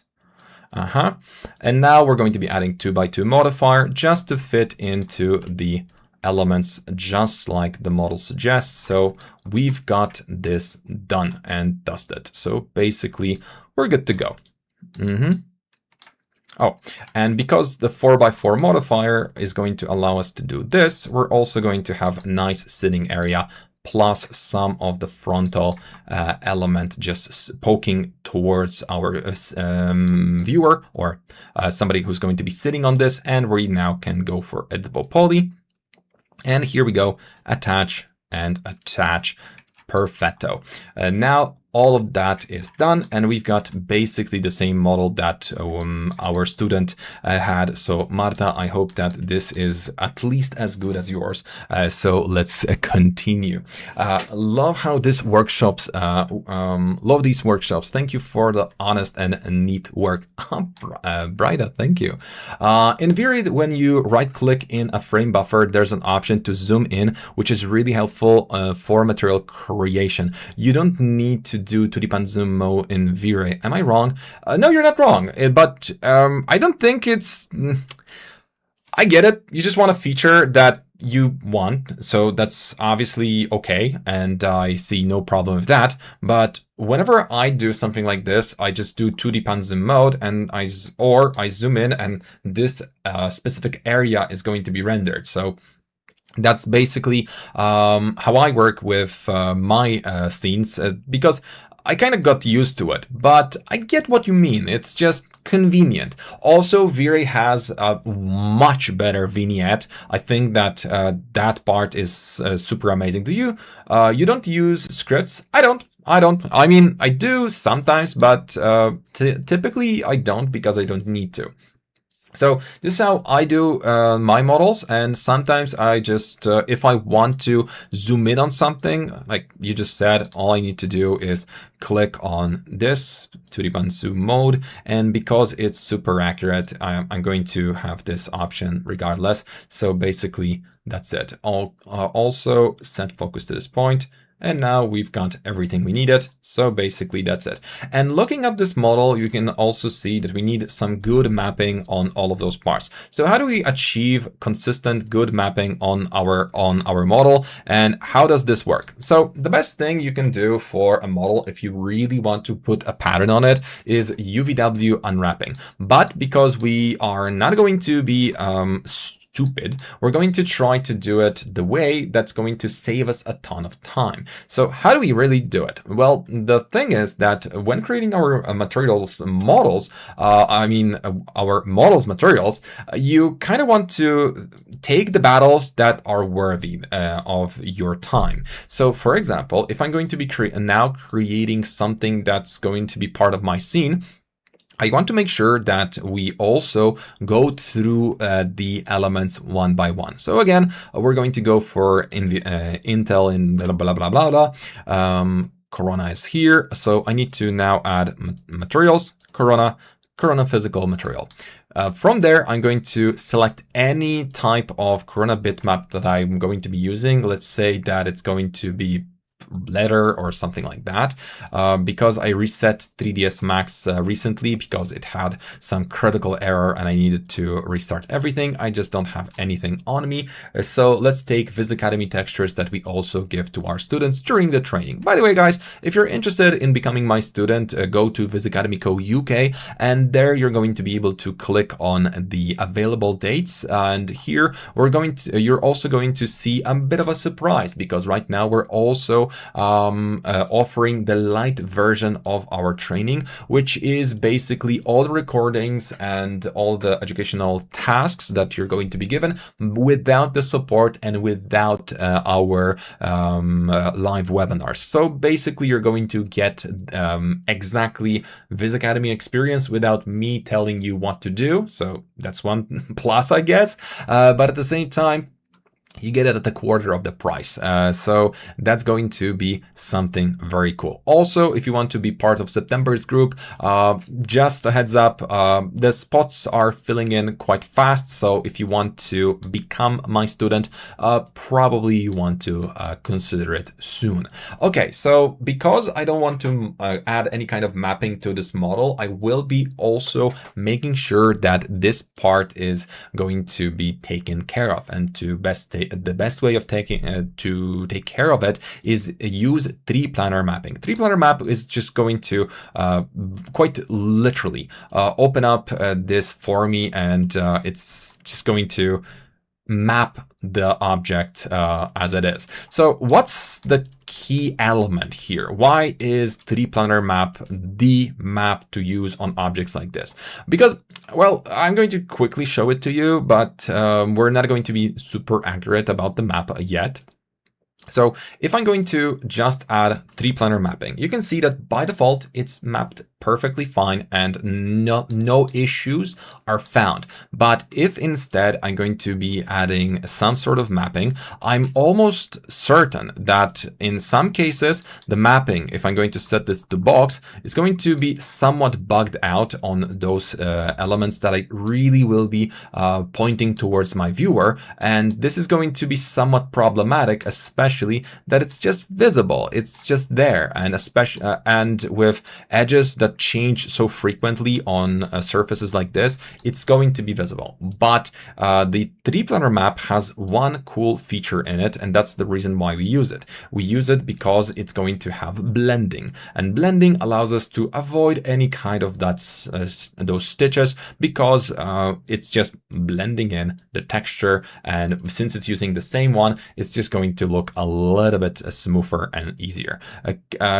You have a video for making the small fabric on table in coffee today more stretched. I didn't find it. I don't sorry, Hama, I don't understand your question. If you could rephrase that, I would be super grateful. What's the difference between editable mesh and poly, which is the more convenient? Gazan, thank you for the question. So long story short, editable poly is more complex. It's better for modeling. It has more options, while editable mesh is exactly the same but has less options. While it also has its own set of options, it consumes just a little bit less RAM in your scene. So on one hand, editable mesh objects are a bit more primitive because they don't have as many editable properties, but at the same time, they are better for your scene. So for example, if I'm going to be done with this model entirely, it is actually recommended to change your model to editable mesh once you're done with it, because it makes your scene run a little bit faster compared to editable poly. And that's a fact. So that's something that we are now all learned, except me, because I knew it. So save selected, we're going to be saving this as a selected element into our folder. Probably I'm still going to be copying the model from our student scene just to make sure that we save a little bit of time. So chair, okay. And now I think we just went through most of those models that I wanted to, but I don't think we need to go through the props because those are just downloaded models. This is the Minotti sofa that we downloaded, and the rest is just props that we can do in seconds. So now I'm going to steal a little bit of those models and paste them into my newly created scene, so we can start adding materials. So also we're going to be adding all of those plants outside on our own, so we don't copy those, just to make sure that we don't spend the whole evening here. I'm going to just speed up the process, and we're going to grab what's needed. Oh, by the way, the beams are needed, oh, and this is needed.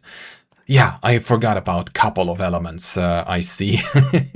Okay, let's continue. So Shift L, and we're going to delete everything. And now I'm going to be stealing. So guys, look away if you're if you cannot take that. I'm going to be stealing some objects. Okay. I think this is fine. So if none of you objects, I'm just going to proceed with my Grand Theft 3D model. So I know it's a... Oh, we don't need you. I know it's a little bit big jump to just go for that, but believe me, those are just assets from Chaos Cosmos, and I'm going to show you which are which, so you don't need to spend too much time on it. And also, I don't want you to spend the whole day here, since you're going to be able to create the scene on your own regardless. So let's continue. Save selected. Prompts to speed up the process. So you typically need to just do the custom stuff in your scenes. You just need to be able to deliver the quality for those models that matter. And I kind of want to really go for the lighting already. So that's why we're going to be getting those files. By the way, guys, our supporters from our members will be able to get their hands on the full scene, so buckle up because I'm going to be posting it probably not today, but I will be posting it tomorrow, so everybody can basically enjoy it on their own. Okay, so let's go for all. Okay, let's see how accurate we were. If I'm going to be absolutely out of position, we're going to probably cry, and by us I mean me. This is a little bit piece of cloth in cafes that they put on the tables, and on top of they put in knives and flower jars, and that piece of cloth is close to the curtain. So what about it? If you want to create stuff like this, you can just take a small piece of geometry and simulate it and just bend it the right way. So there's nothing specific about it. But if you want, you can send me an email and I'll look into it. And that's going to be basically easy peasy. By the way, guys, I also want to show you, okay, Discord. Opening Discord during a stream is a really bad idea, I presume. Oh, it's on the other window. Good. Too many messages. Okay, so I wanted to invite you guys to join our Discord server for Viz Maker because, you know, guys, Viz Maker, cool thing. So join Viz Maker community by following the copy link. Ah, yes, I'm in the streamer mode, so I'm giving you that because we're going to be using VizMaker in a couple of minutes, so we might as well just be ready. Okay, so the plants are here. I see that the walls, for some reason, the sofa is outside, but I'm not going to care because it's outside the scope of our scene. So now let's do a quick white render. So the first thing we do is add material override. As I mentioned, we're going to be preserving our glass. So we also need to add the glass to our objects, such as windows. Windows will need glass typically, but not the way it is created by default. Why is that? Because if an object is going to have some kind of thickness as per glass. If you're going to hit that piece of glass that has thickness with any kind of ray, the ray is going to refract and we're going to get some kind of additional calculation in here, which is really annoying. We don't need this because it's a framed piece of glass that we just don't want. So if by sheer coincidence, we're going to do something like this and create just one piece of glass like this without any thickness. And set up our glass the way we did with the thickness option. Once our glass is hit by a sun ray, it's no longer going to be calculated, and everything inside of our interior is going to be the part that we calculate. So no additional cost to our rendering is going to happen if we're going to add the thin option to our glass. The plus side of this solution is, well, a little bit faster rendering. And on top of that, you basically don't need to care about anything when it comes to the glass like this, because you can just put it through the walls and it's going to work really fine because it doesn't cost you anything in terms of calculation. So again, it's going to be a win-win scenario if you plan on actually rendering everything. It's just the best. But one rule is that you only use it for glass that's either extremely thin, like a soap bubble, or for something that has frames around it, like windows or picture frames or something like that. Okay, so as for our glass, we already have this material, right? So as we already did, we're going to be going for a material, and since 1, 2, 3, 4, this is our glass, I'm just going to be consistent and use the same material. Press A on your keyboard to assign this to your object, or use this button, which is going to do the exact same thing. Now, this is going to be our glass, and we have everything sorted. Hello, sir. Your late student is here, Sahib. Thank you for coming in. It's always a pleasure to have you. And now, as for this part of our furniture, right? So we need to still map objects like this. We cannot just go YOLO on this and just pretend that we don't need any kind of mapping. So how do we do it? Because for the soft objects, we're going to be using 3D planar mapping or unwrapping. Here, we're going to go a bit different route. Where are my modifiers? Oh, those were here. Nice. Okay, so we're going to go for UVW map, and we're going to just add it in with some sort of size. I want this to be like 200 by 200 and 200. Okay. Now for this map projection, we're going to just create our very first material from scratch. In here, we're going to go for just simple wood. Create physical material. If you don't have any textures on you, I'm also going to be providing you like a couple of textures. But with today's day and age, you know, VizMaker and other software, it's just something that can generate textures for you. So I'm going to assume that textures aren't a problem. Also, I can just give a bit of a shout out to this small website, because everybody who uses 3D knows them, and you can download so many assets in here. And my small ask is that if you're going to be using assets from their website, there's a small support us button. If you have that 1 minute to give them a small amount for a piece of for a coffee or whatever, it would be definitely something that they will appreciate. So, and also we will, because we use this website commercially, so why not just give something back? Okay, so our main goal here is to make sure that our texture is correctly scaled. But also, the next thing we're going to be doing is we're going to be making sure that our texture is has its grain the way it is supposed to in real life. So if we're going to look at any kind of a wooden piece of furniture, so let's actually use 3D models for that, and get something like this. This is really showing what I need. So whenever there's any surface, the lengthier surface is going to go with the grain, and we're going to have the same on the sides.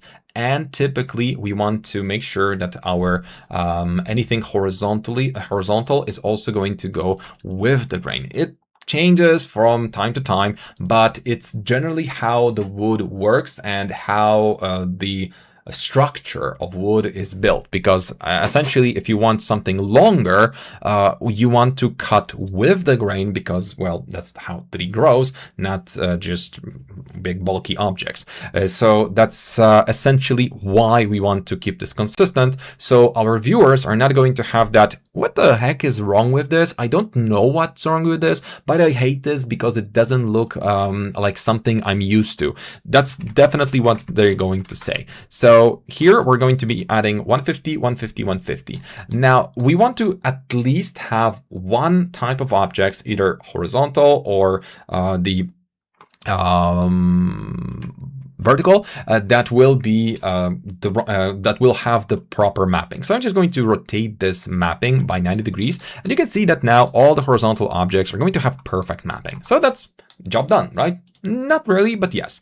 So now I can convert this object to editable poly. And because I know for a fact that there's less vertical objects in here than horizontal, I'm just going to select those that I need to adjust. I don't need to adjust this back, but maybe I should, because it's going to look better. And the Scene suggests that this is also going to have its mapping adjusted. Press F2 on your keyboard to see through, although we have our element selection. Now we're going to go for something that nobody ever uses, but I love, UVW Xform. What it does is allows us to change the mapping properties without ruining the original mapping. So with part of our object selected, I'm absolutely able to adjust only part of my object and get the result I need. So I'm going to be rotating the texture by exactly 90 degrees, not really changing anything else in the model. Convert this to editable poly just to bake it in, and now once it's baked, we're going to have basically a nice 420 situation. So this looks perfect. It still has a big problem because the texture repeats, so we're going to try to get this sorted. That's also one of the reasons why we made sure to create all of those elements from well, all of those elements from elements, but we made sure that all of those parts are done made from separate elements in order to allow us to get the right type of randomization, because we're going to be randomizing per element, not per object. So this allows us to add another map node, which is super unique for Corona. I mean, Corona was one of the first rendering engines out there to actually have randomization. There was different type of randomization, but in other rendering engines, but it's typically just gamma color, but mapping was one of the first by default added to Corona. By sheer coincidence, it was that somebody created a very cool tutorial from Blender, and 2 weeks later, Corona had this feature, but I'm going to assume that they were already working on it. So let's go ahead and add this in. So our mapping, as I mentioned, is going to be per instance, but also mesh element. And because our UVW mapping is set the way it is, and we are using the whole projection of our texture, we don't need large values. We just need -1, +1. But to be honest, just 1 is enough because it already allows us for the full movement of our UVW. So what does this -1 +1 blah, blah, blah, blah, blah, blah mean?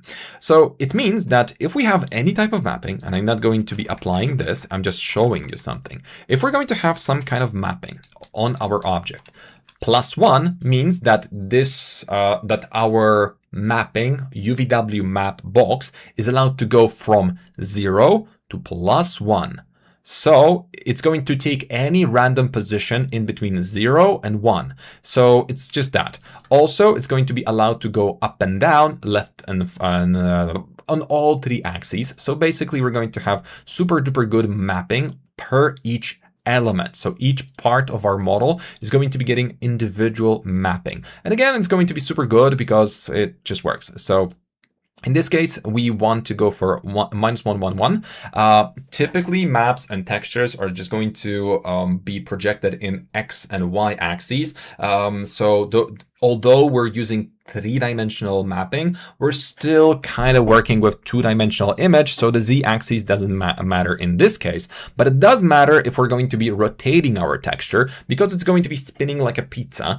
So imagine that it's just going to be like this. You've got your texture, it's like this, and it's going to be spinning like that. So that's okay, but we don't need it. We don't need any scale randomization, but what's going to be the most important when using this node is to add randomize each tile, and suddenly when we randomize this object, it's going to look absolutely gorgeous, amazing, and we're going to absolutely love it. So that's exactly what we're doing. Okay, let's render this out real quick. And at the moment, we're using the material override, so we're not going to see much, but I'm going to add this element as per excluded, so we can actually see the texture. And what we're going to see here is that each element on this piece of furniture is going to be just individual. And thanks to the fact that by default, Corona always looks good, it's looking good. Okay.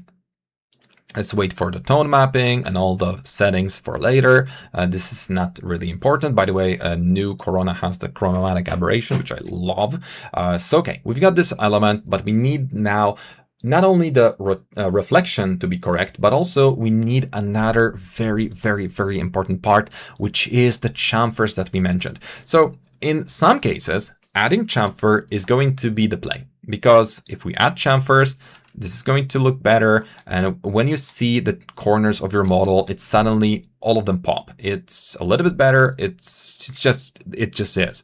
But it also requires you to change the mesh, and it's annoying. So instead, we're going to be using something that is specifically designed to mimic that effect, especially since we're using this on an object that's far, far away. By the way, guys, just because I know you're probably already snoozing, please spam some hearts, give me some likes, and, you know, just, I don't know, say something in the chat so I am not so lonely. It's already 2 hours, and we're only getting to the point where we are creating our materials, but I really want this to be quite a good tutorial for you. So let's make sure that you guys also pay your toll. Let's go ahead and go for a view.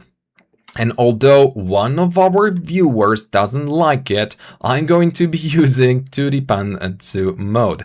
Let's go ahead and add this in. Okay, so now the camera has depth of field in it, so let's turn. You guys need to remind me to turn it off before I show you the scene, because it's going to slow down our rendering. You can see now that we've got all of that in here. Okay, guys, thank you for those hearts. Hello, lonely guy. Hey, Bogdan, nice to see you. How are you? Okay, let's go ahead and continue. Guys, love you guys. Okay, we've got that randomization. Everything works really nice. Some objects are levitating. We're going to fix that in a second, but let's go ahead and add another part, which is going to be our corona color correction, and that's going to be split into 2 nodes. So here we're going to use this for roughness, and we're going to be using this for our color. So change material map type, corona color correct. So if you click on any node, right click, change material map type, and you're going to say, yeah, I want to change it, but keep it. You're going to actually have this. You're going to add another node in front of everything. So it's actually very, very handy, and it saves you a bit of clicks. Shift drag, base roughness, invert colors, -1, and we're now going to be changing this. The reason why you always add the -1 to saturation when dealing with values that operate in 1 to 0, it's very simple, because colors will lie to you. And you know, if I would ask you a question, is this color brighter than this color, or even this color, what would be your answer? I would say that the first color was the darkest, right? But no, they're all the same for 3ds Max. They're all the same values, but different hue. So basically, it's going to be a non-information for you. And sometimes it's going to confuse you more than it should. So instead, we're going to be smart, and we're going to be always desaturating those parts. A little bit more contrast in order to get stronger grain on our roughness map. You can already see that it looks super natural. And if you want, you can also add 2.5 for your wooden elements, but that's too much. So we're just going to keep the original. But remember that this is also allowed. No, police doesn't check if your IOR is set to default. You can actually adjust it for your artistic vision. Okay, now. Corona color correct, we've got it, we've got that. Bump is fully optional. I don't like it. I don't like using it on objects like this because it's rarely going to be visible. And honestly, we could just plug it in as additional bump. It's going to have some effect, but it's so negligible that it's not worth the additional rendering time that it adds to your model, I mean to your scene. So for me, it's actually one of those things that I just don't do. So you too shouldn't. Now, since we've got this material and it's going to be serving as our key material for most of the wood, we basically need to add similar or the same material for the rest of our scene. So let's select the camera, and for some reason this camera isn't looking up, so look up. Thank you. This is much better, much better. Love it. Okay, so as I was saying, and Now, as I was saying, we're going to be now adding this wood to more objects. So we're going to be adding this to the ceiling, and do we have it? Did I copy the ceiling? I did. Come on, I did copy it. Okay, doesn't matter. But I did copy it.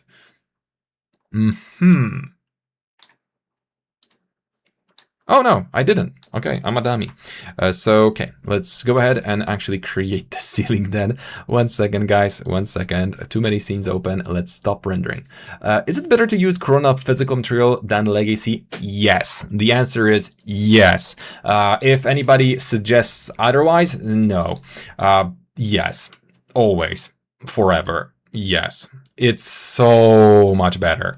Faster. That's the key element. Not only faster to set up, easier, but also it has one thing that I absolutely love it for, idiot proofing. I mean, I'm an idiot. I like doing stuff that's just physically impossible. But for example, metal doesn't allow you to have any translucency, refraction, subsurface scattering, caustics, or anything that metal shouldn't have, which is amazing. Because when you use material that's going to be, well, legacy, it's not idiot proof. It's not.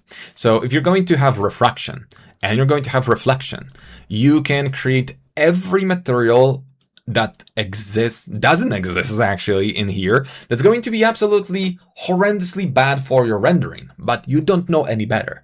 And that is not a feature, that's a bug. That's just allowing you to make those mistakes that you shouldn't be making, but in reality, you're making them not because you're bad, but because the software didn't prevent you from creating something that just doesn't make sense. So for me, yes, always. It is just better. Plus, it's just faster to set up. It's easier. It's organized. Yeah, I can go on, but I won't. Yeah, I won't. Let's continue. I'm so sorry. Yeah. It's a webinar, right? I reserve the right to be cringy. Now, let's continue. And now...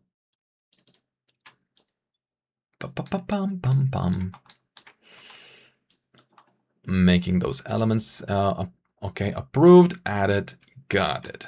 Now, fun part is our material that I just created for the element on the left, which we're going to be making much brighter in a second, also has one cool feature in it, and that is flexibility. And well, what I mean by that is that we can add it to so many elements. As long as those elements are going to have the proper mapping, we're going to now have something that's absolutely unheard of.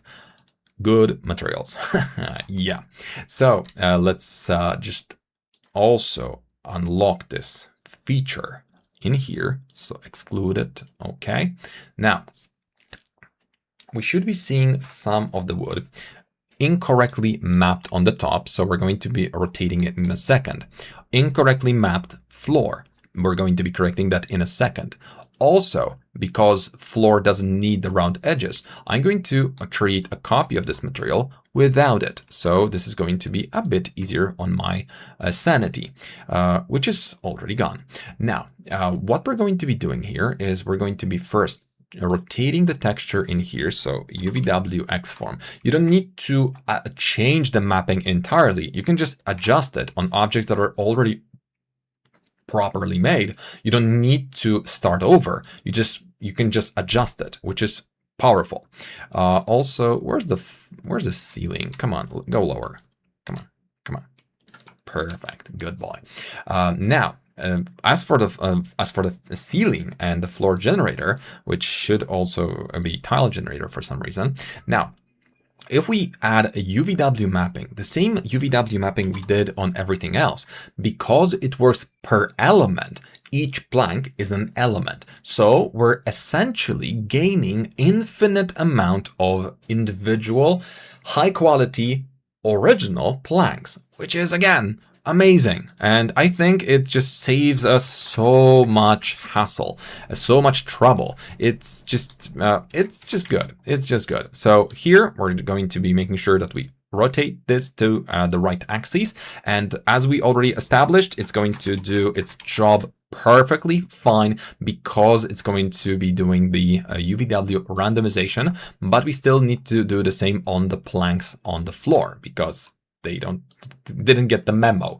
Now here, if for some reason you're going to be using the herringbone pattern for any reason whatsoever, you're going to probably say, yeah, but that material doesn't work. Well, enter the UVW X form again. You can use it and adjust your textures in here. Just changing the tiling, you're going to be able to adjust it so that now the one thing you're going to need to change is the from to value, but we're still using a small fraction of our texture, so we need to make it move a little bit further, but you get the point.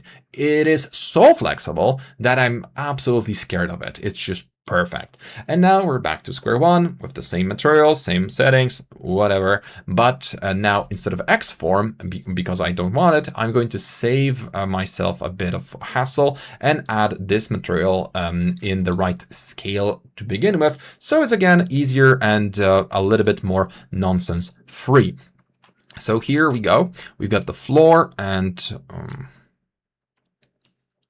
something's not right. Select camera. Did I adjust it too much? I did, didn't I? Okay, let's lower this to fit the scene a bit better. So 0, 1. Nice. Thanks, just started learning 3ds Max a month ago, and since the course I've been watching are from 2025 versions, some features I never are newer in version 2027 are just difficult for me. Oh, are they? That shouldn't be the case, but I'm glad that our videos are helping you. So, okay, I forgot to change some elements, so let's stop the rendering. Okay. By the way, guys, can you hear any additional sounds in the background? Let me know, because if so, I'm going to try to work on that sound isolation in my room. It's just that, you know, I've got a newborn in my house, and I kind of cannot shut him up because he's the best son ever. Once I'm going to show you his adorable face, but maybe not today, but still a lovely guy. Actually, I like him. So let's continue going through the Corona thing, Corona sun. So basically we created the material, but we still need to change the its brightness, right? So now, we're changing the brightness by adjusting Corona color correction. And in this case, I'm only going to go for gamma and see how it works. You've got 3 options on how to adjust your brightness. First one is just go for brightness like this. You just click it, and that's going to give you the brighter, more unique, more natural wooden look, right? But if you're going to go for gamma, you're going to get very similar effect, 1.5, but it's going to be more linear. It's as if you moved the hue, as if you use the hue saturation option in Photoshop, and you just use this. So this is basically how gamma brightens in Corona. Not exactly the way, but very similar algorithm. Now, depending on how you want your wood to look like, you're going to be mixing the two. The third option is the exposure, which is global, and it's going to be also adding a little bit of the values to the darkest elements. So this third option is what you use for TIFF or PNG files that are very high fidelity. But typically those two are enough. Contrast is not really going to be something that you need to worry about that much. Remember that once you go for a bit of brightness, extra contrast, and so on, you're going to need to make sure that all of those values are also going to be somewhat followed with additional saturation or desaturation of your textures, because the more brightness you take or give, the more saturation or the contrast is going to have impact on the texture. All the textures in existence are made by humans, and humans always want their textures and objects to look just a little bit too much. So in those cases, you're going to see a lot of values that aren't supposed to be as large as they are.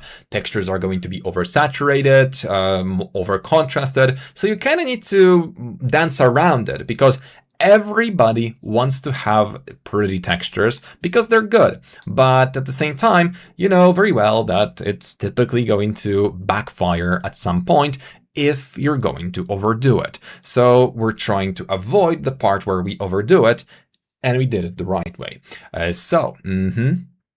Hello, I'm watching from Ghana. Nice, thank you. Is there a way to show realistic corona materials in viewport like the physical one does?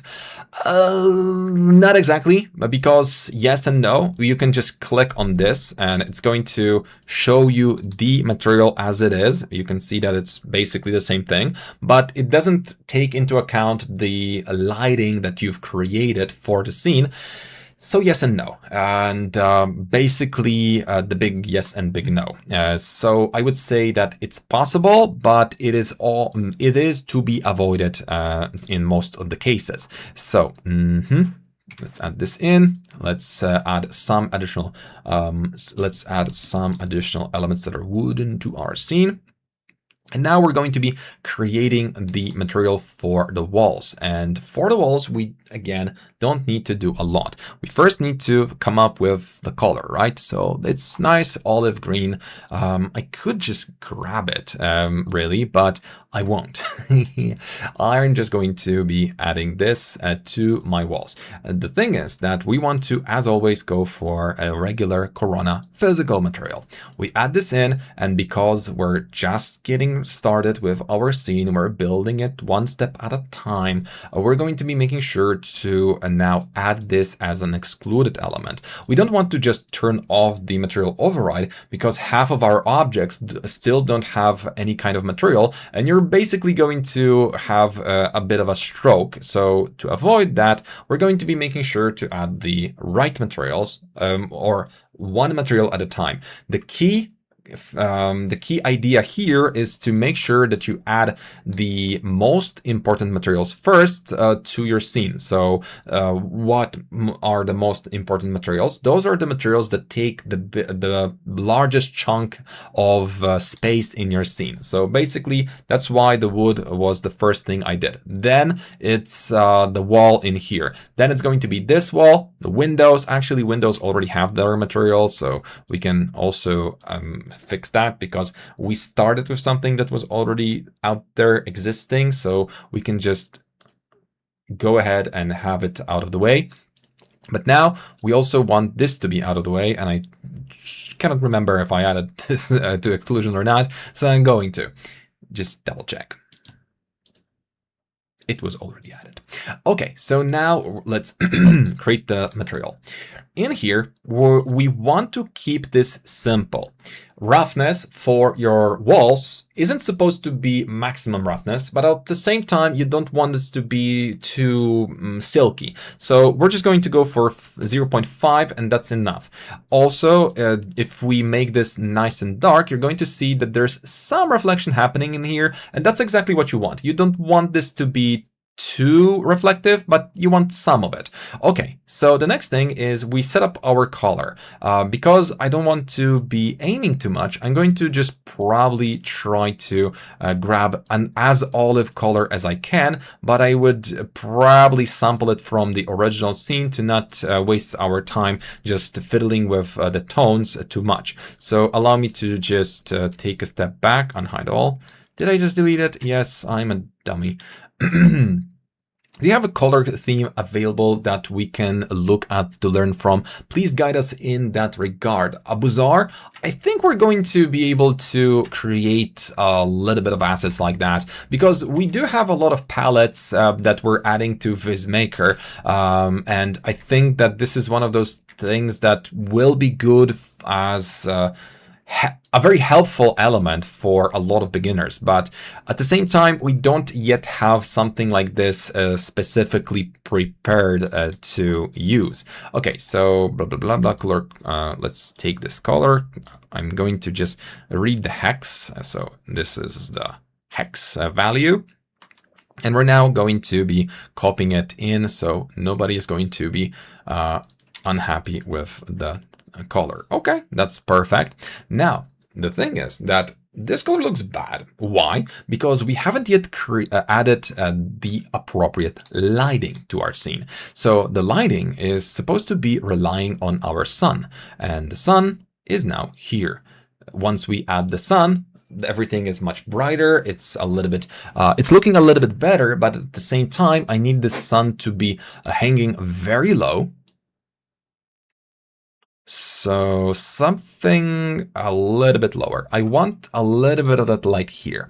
Now, we're going to be creating something that a lot of people will say, you don't do it. And I'm going to say, why?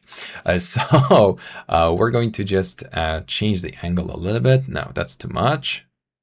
But I want those long, nice shadows on my walls. So we're just going to be changing this a little bit. Okay, so now, first thing first, I'm going to change the intensity. Intensity is going to be like 0.2, something like that. Now that's a very nice faded sun. So I'm going to be actually going to 0.1. Why? It was nice. Yes, but you know what? I'm going to go for 0.5. Okay, that's too low. And you would be right if not the fact that now I'm also going to be going for direct input, and I'm going to be copying this as a copy to create a second sun. And we're going to be changing this into a very warm orange color. So that's it. And we're going to be adding a little bit of sun size. So let's go for 5. Now, what we created is a very subtle yet cool looking effect. You can see that now we've got this shadow that's a little bit bluish, but also the original sharp sun. And we've got a nicer, a very soft type of effect on this second shadow. So we can go for the first one still and realistic, and go back to realistic. And now we've got this perfect looking sun with all the adjustments possible added. A little bit higher. From now on, you're going to be moving both of them exactly the same way. So we're not going to be introducing any kind of weird movement. And because our scene is now ready, we're going to be adding a bit of changes to our tone mapping. So in this case, I'm just going to be resetting the tone mapping in general, and a nice trick with the sun. Thank you. So in here, what we're going to be doing is we're resetting just so you're going to have the exact same settings as I do. So the first thing is to add a little bit of exposure or take away depending on what you need. But I can see that my whites are perfect. Most of the objects are there, but I kind of don't like the way the sun still beams into the room. So what I'm going to be doing is I'm going to be adding the Reinhardt highlight compression, and we're going to be adding it here. So here we go. The trick is that I'm adding it before the ACOT, not after. I'm clumping this light, but it's definitely going to look better because now I'm adding this globally, so it makes the lighting a little bit less aggressive. So if I do it the opposite way, it's going to wash out the colors, and it's going to I'm going to lose a lot of the detail in the colors and in the mood. This was something we had to use in all Corona renders before like 2018, but since then we now have ACOT, which is amazing, and highlight compression. With ACOT off and high highlight compression, you can see that the render is still kind of odd, so we would have to compensate that with a lot of contrast, and we're eventually going to get to the right point. But if we do it highlight first, 0.5, and ACOT is just perfect. It just has that mood. It looks good. It just looks good, and I like it. So Now I'm going to make sure that some of my light is going to no longer be present in my scene, because I want this to also have a small portion of stronger shadows. So black box, we're going to be adding it to absorb most of the lighting in our scene that would be bouncing back. This is going to improve the contrast on all of those objects in here. You can see that we still have the same amount of light, but the returning shadow is so much deeper. And it didn't change the scene, it just is similar as if we added a bit of more contrast. But it's also adding the depth. So this is extremely helpful in many cases. Okay, so what's next? We were working on the wall, right? Just the color isn't enough. We need something that's going to help us with the base roughness. Okay, so my idea of perfect base roughness for a wall is to make sure that it's simple. So we're going to be using some kind of black and white map that's going to look like plaster. Nothing too specific. Just something that makes you want to go, what the heck is that? So in that case, we're going to be just changing a couple of small things. UVW map. Okay, we're now going to be adding adding box 150, 150, 150. Now this is basically perfect, and this is the right scale for my effect. So this is totally gray, and I need it to be olive. Okay, so we're going to be clicking on base color, and we're going to be changing the ratio between the texture and our color. So in here, I'm just going to go ahead and add the base color and change it to, let's say, 10. I am still going to see some of the effect. You can see that it's brighter and darker in some spots, but it's supposed to be subtle. So I'm not going to overdo it. I'm going to go for 5% only. And I'm going to use the same map as per Corona Color Correct, and I'm going to be plugging it in to my roughness map. So it's going to improve how my material is going to be viewed and how much reflection I'm going to see on it. So essentially, we want to improve this roughness by increasing the gamma a little bit and a little bit more. The brighter the color is, the more roughness is going to be introduced, meaning that the texture is going to make it more matte. And that's exactly what we wanted. This is now nice and subtle. And also we need to create some kind of material for the lastrico. So essentially, the two materials that we created are already the basis for the third one, because we're going to be using the exact same rules. There's no specific super duper trick that you need to do, otherwise you're never going to be professional. No, it's just straightforward, add a texture, add an element. If it's good quality, it's going to look good. But now, from what I can see, I don't have the lastrico texture, so let's look for it through the junk in here to get the right texture.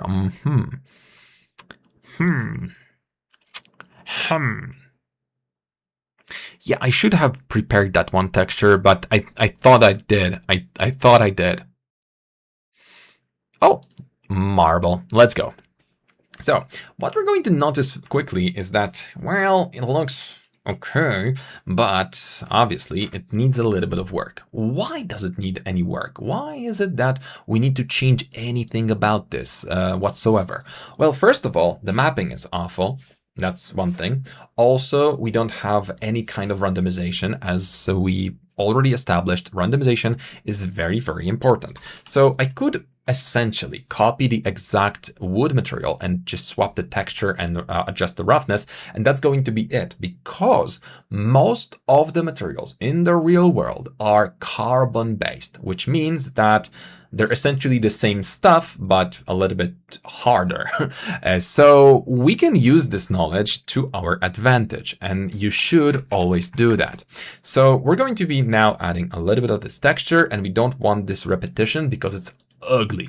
So in that case, I'm going to go ahead, change the roughness to some lower value. Now we see some reflection here, and it's nice, easy, nonsense-free, cool. So we want to grab a row, the already existing Corona mapping randomization. So here we go. We add this in. Perfect. And we repurpose that map. Since we can repurpose, this is another tip for you. Since you're going to be using this map over and over again, new material library, and you just create a new material library for that. What I do typically is I use my material libraries for all of my scenes and all of my projects. So it's much easier, faster, and a little bit just better. Now, the next thing we do is add a noise map and a wobbliness map via a randomization map. So basically a map that you can access from maps, general, and this is noise. So noise. We've got this noise, and you can see that when we add the noise to our bump, the bump is going to basically look like this. We're going to have this very nice effect on the floor, which in hindsight is overscaled at the moment. So I'm going to change the value to 50 to show you exactly what it does, right? It adds those imperfections, a distortion, but because it's overscaled, I'm going to change the value to 0.4, and this now gives me the wobbly reflection, and it just makes it look better. The whole scene looks better thanks to that. And again, we're going to now continue adjusting the elements, and we're going to be finally fixing some elements in our composition, because most of the important materials are now done.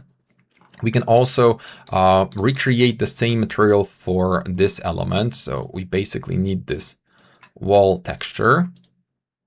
Add this to this ugly green thingy. And we also need this to have some mapping. So UVW map, box, 150, 150, 150. Remember, guys, that whenever you create any type of materials and your own material libraries, you want to ensure to save your library because, well, 3ds Max doesn't save it automatically because it's 3ds Max. So it's definitely going to be a better thing to do. Nice trick with the sun, watching from Bangladesh. Okay, guys. So are you still there? I can see some hearts going up, but I want more. I want more. And guys, I'm greedy today. Please give me more hearts. This means that you like me, and that brings dopamine. So I want to have high dopamine streams and not cortisol inducing. So please give me likes. Okay, let's desaturate. I think this is it. Do you have a color theme available that we can look to learn from? Please guide us in this regard. I think you've already asked that question, and I did answer. So yes and no. Gotcha. Okay, so now the curtain. As for the curtain, I think we can create the material, but honestly, that's going to be a waste of time at this point. So I'm just going to copy the original one from the student scene because it's going to be a bit faster that way, since we're starting to be on a clock and I want to still add the background and all the objects in the background. So I'm just going to copy this, save, selected. Let's go for curtains. Okay. Perfect. I think we now have everything done by the book. So I'm just going to unoverride everything. By the way, guys, at the end of our webinar, which is eventually going to be like in 15 to 20 minutes maximum, I'm going to be doing a Q&A. So if you have some kind of more elaborate questions that you want me to answer, please go ahead and ask them now, or we can just try to answer them while I'm clicking. So we're both going to get a little bit more out of this stream. So go ahead and ask your questions. Tell me a little bit more about yourselves. And also, well, you can give me some requests for the next topics. Also, right now I am working on making the CG news, which maybe I'm going to rename to Viz Academy news, because VN news kind of also sounds nice. So What I'm trying to say is that I want you guys to help me get a little bit more knowledge or more options when it comes to news in our industry, architecture and technology wise, because I think that this is going to be something that everybody's going to benefit from or off of, and I'm going to be basically super duper happy if you guys are going to give me a little bit of recommendations. Okay, I kind of like this look in this case, so we're going to be lowering the LUTs, and actually this is looking good. This is looking good. Now, the easiest way of adding backgrounds is basically to find a good image and add it as a background. Done. We're just going to go ahead and add this in. Perfecto. Okay, now a little bit bigger. And we got it. Now, let's go ahead and actually create a background setup. Maps, Corona, sorry for that. Corona bitmap. Are you going to use HDRI for this scene? No, not really. I don't think it's necessary because Corona sun and sky is basically covering everything that we needed in here. So I might if you want me to, but I don't see the purpose for it. So yes and no, as always. Okay, so I'm going to be using some kind of texture of palm trees, but it's not really that good. So I'm just going to use it as a background. So here we're going to be connecting it to a material. We either will be using physical material or we're going to be using Corona light material. Both are fantastic and both have their pluses and minuses, if you will. So in this case, I'm going to use the physical material, and we can now see how it fares in our viewport. Not very well. So let's make sure to reposition it in such a way that it's going to be gigantic and it's going to serve its purpose. So we're not going to be able to really make up anything out of it, rather than just treat it as our background. And that's exactly what it's doing right now. So we cannot really tell what we're looking at, but it's there, it's good. It's essentially exactly what it's supposed to be. A nice background that serves the purpose. But to hide the inconsistency in the background, we need to make sure that we also add a couple of objects in here and in front of our elements. Also, make sure that you stretch your texture in such a way that it's no longer going to be a little bit shrunk, or it's not going to be stretched, because it's obviously going to look really bad. Okay, so now we're going to be adding a couple of 3D models from the Chaos Cosmos browser that I pre-downloaded a little bit earlier. Why not add a background in Photoshop? Because if I'm going to create an animation or I want to move my camera slightly, I want to have something already there, and it's going to just make it much easier. In the previous webinars, I shown you how to add a 360 background that's going to be physically correct. I mean, like physically correct, down to the location. So you might want to look into that. Okay, vegetation. Also, we're saving a bit of your time, guys. So, okay, downloaded Palm. Yay. Okay, and what we're going to be doing is, what? That's annoying. Okay, okay, online. I was supposed to have this palm tree downloaded and that palm tree downloaded, but for some reason, Corona kind of forgot. So I'm going to just give you a warning this time and never ever do it again. Okay, so we're going to be adding those trees as our background, and this is just that easy. We're going to be adding those 3D models to make sure that our background integrates with everything we have in our scene a little bit better, because now it's essentially overriding. We cannot necessarily see what it is, and this is going to fool your viewers into believing that is exactly all 3D models, or that it's consistent and it looks good. And you can see that even if there's going to be a little bit of a mismatch color wise, it's not going to matter at all, because our brains are just that weird and they will accept everything as long as it is consistent and pretty. So basically, we're just using this, well, as much as we want. Okay, so here we go. We want to put this closer, okay, but not inside of the building probably, just a little bit outside and lower. Okay, so now this is no longer a problem at all. We just don't see any problem in here. And actually, let's do this, a little bit less saturation, just a notch, perfect. And now the fun part, because we still need to have those shadows in here. And I'm going to just cut out one of those palm tree leaves. Okay, so copy. Okay, stop. Because those are proxies, I'm going to need to make sure that those proxies are not going to annoy me. So I want to go to Corona Lister, turn them back into from full mesh to wire point cloud or a box, depending on how good, how much faith you have in your computer. And now we basically just need to grab one of those palm tree leaves to just give us the exact result we want on our shadows. So I think I'm just going to try to grab one of them, just like this. I don't want to download something. I don't want to spend too much time on making my own textures. I just want to grab something like this and pretend that it's exactly what I needed. Detach, okay. So the rest of you goes away. This is almost what I need, but I just need one. So I'm going to keep trimming this until I am totally satisfied. I think this is already good enough. Yeah, that's nearly perfect.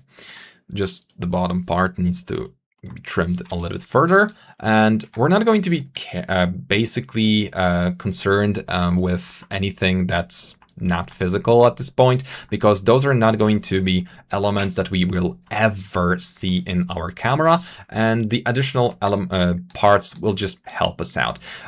You can try fixing or cleaning up some of those extra parts, but honestly, it's not that important. We only need a couple of those parts, and the least of it's actually good to clean this up to some extent to not have a too dense texture here. But since it's going to serve just one purpose, to cast shadows that are more realistic than ever, that's it. Okay, so now to get the exact result, you're going to be able to do something very, very stupid. Now, if we want to set up our camera in such a way that it's going to be at the exact angle similar to our sun, you can actually look through the sun for some reason in 3ds Max. You cannot do 2D pan zoom mode because, well, it's weird, but you can actually use a light hotspot and a light on and off for some reason in this specific view. But I'm not going to be that amazing about it. We're just going to go for eyeballing at the right angle. Go for something like this, and I want this to be covering this wall here. So I want to cover this window in orthographic mode, because sun in the end is going to be casting the shadow in orthographic way.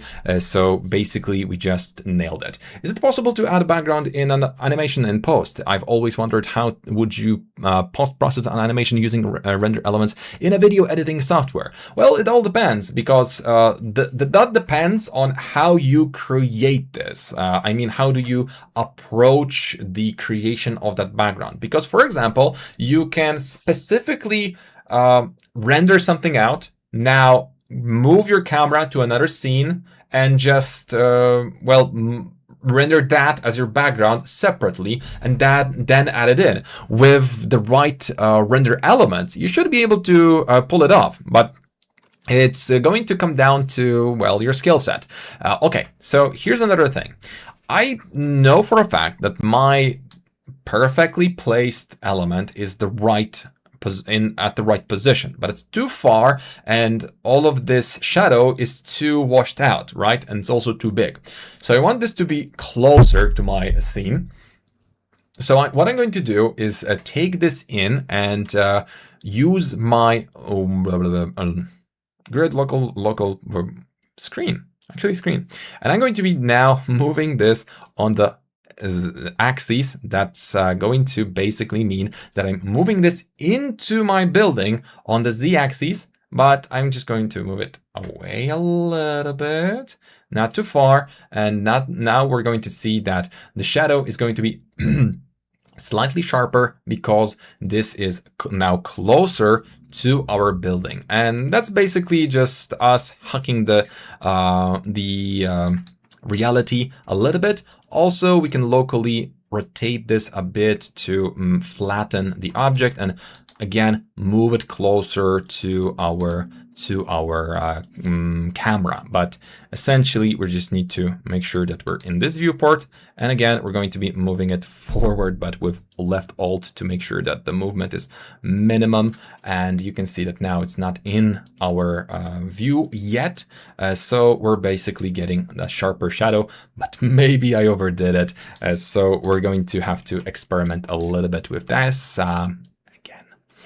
Okay, that's too close and too big. So let's lower the size of it. Okay, this looks almost not as ugly as I imagined. Actually, no, it's looking good, but a little bit to the left and maybe at an angle. Voila, we've got it. I still need you to be smaller, like smaller.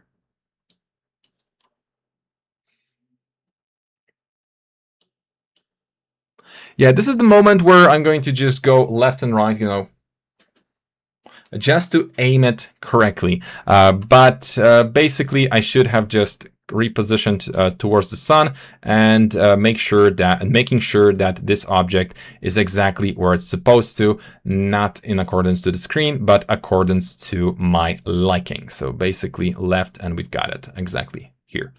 Done. Could you add a texture map to the sun? Maybe not to the sun, but instead in front of the sun. The way I just created this palm leaf, I could just create a texture. But as I stated earlier, I don't want to create a texture just for that, because I'm going to be doing this exact maneuver to get in this case. Corona Sky in that case is going to be basically, well, non-existent, or it's not going to take part in this calculation. Okay, so something that I really love about the Corona that is, well, the newest Corona, is that now they added one thing that I actually use. Oh my God, how did this happen? Actually, they are just away, but they're the same, so I'm going to assume that they're perfectly aligned. For some reason, one moved from another, but since the angle is the same, and it is, it's the same sun. It's just different positioning, so I wasn't careful enough. So we're going to go for the sun. Now we're going to add a disk, and the disk is going to be positioned in such a way that we're going to be creating a small laser-like effect on the ceiling, making sure that we target the top, but at an angle that's going to be very friendly to our viewer. So here we go. And we want to create somewhat of a spotlight in here. So this is way too aggressive and too much, right? So we want this to be more of a spotlight, and we want to move it even more forward. Something like this should work perfect. And also we're going to be lowering the intensity to make sure that the spotlight isn't going to overburn everything. And you can see that now we've got this nice effect on the ceiling, which essentially just makes it more realistic, more natural. And it also allows us to get a bit of focus on the ceiling, which I would assume is something that you will need or want in your scenes, just so your viewers are going to have more areas to look at and enjoy when you're going to be creating your own images. So a little bit more warmth just for the effect to take place, a bit more radius, and a bit lower directionality, just a bit, because I want this to be sharp, but not too sharp. And also the more angle we give it, the better, because it's going to change how the lighting behaves. But we essentially want to get this. Chrono Sky settings, please. It's the default. It's default. That doesn't look very good. What do you mean that doesn't look very good? That's exactly how it's supposed to look. Are you serious? Is it that bad? Okay, we went a little bit too far with the brightness of our wood, but okay, now I'm a little bit embarrassed. Okay, let's go lower with that. Okay, 3.2. And that should do it. That should do it. Okay, got it. And we can now take it to the next level.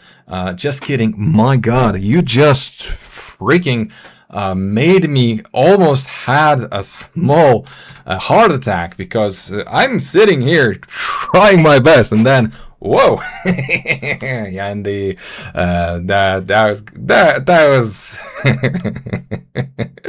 okay, got it. So now, not bad. Don't listen to him. Okay, thank you. My stream was lagging when it was too bright. Okay, gotcha. Oh my God.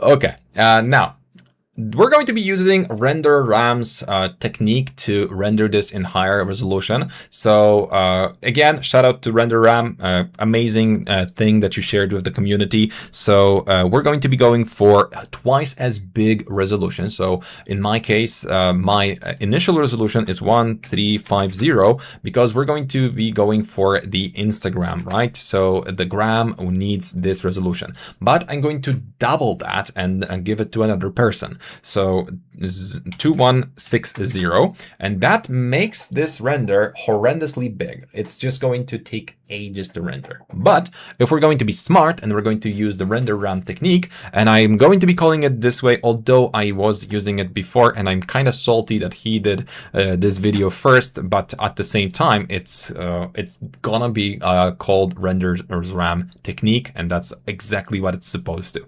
So, but I'm still going to be kind of sad that I didn't come up with it, or I didn't create the video on it.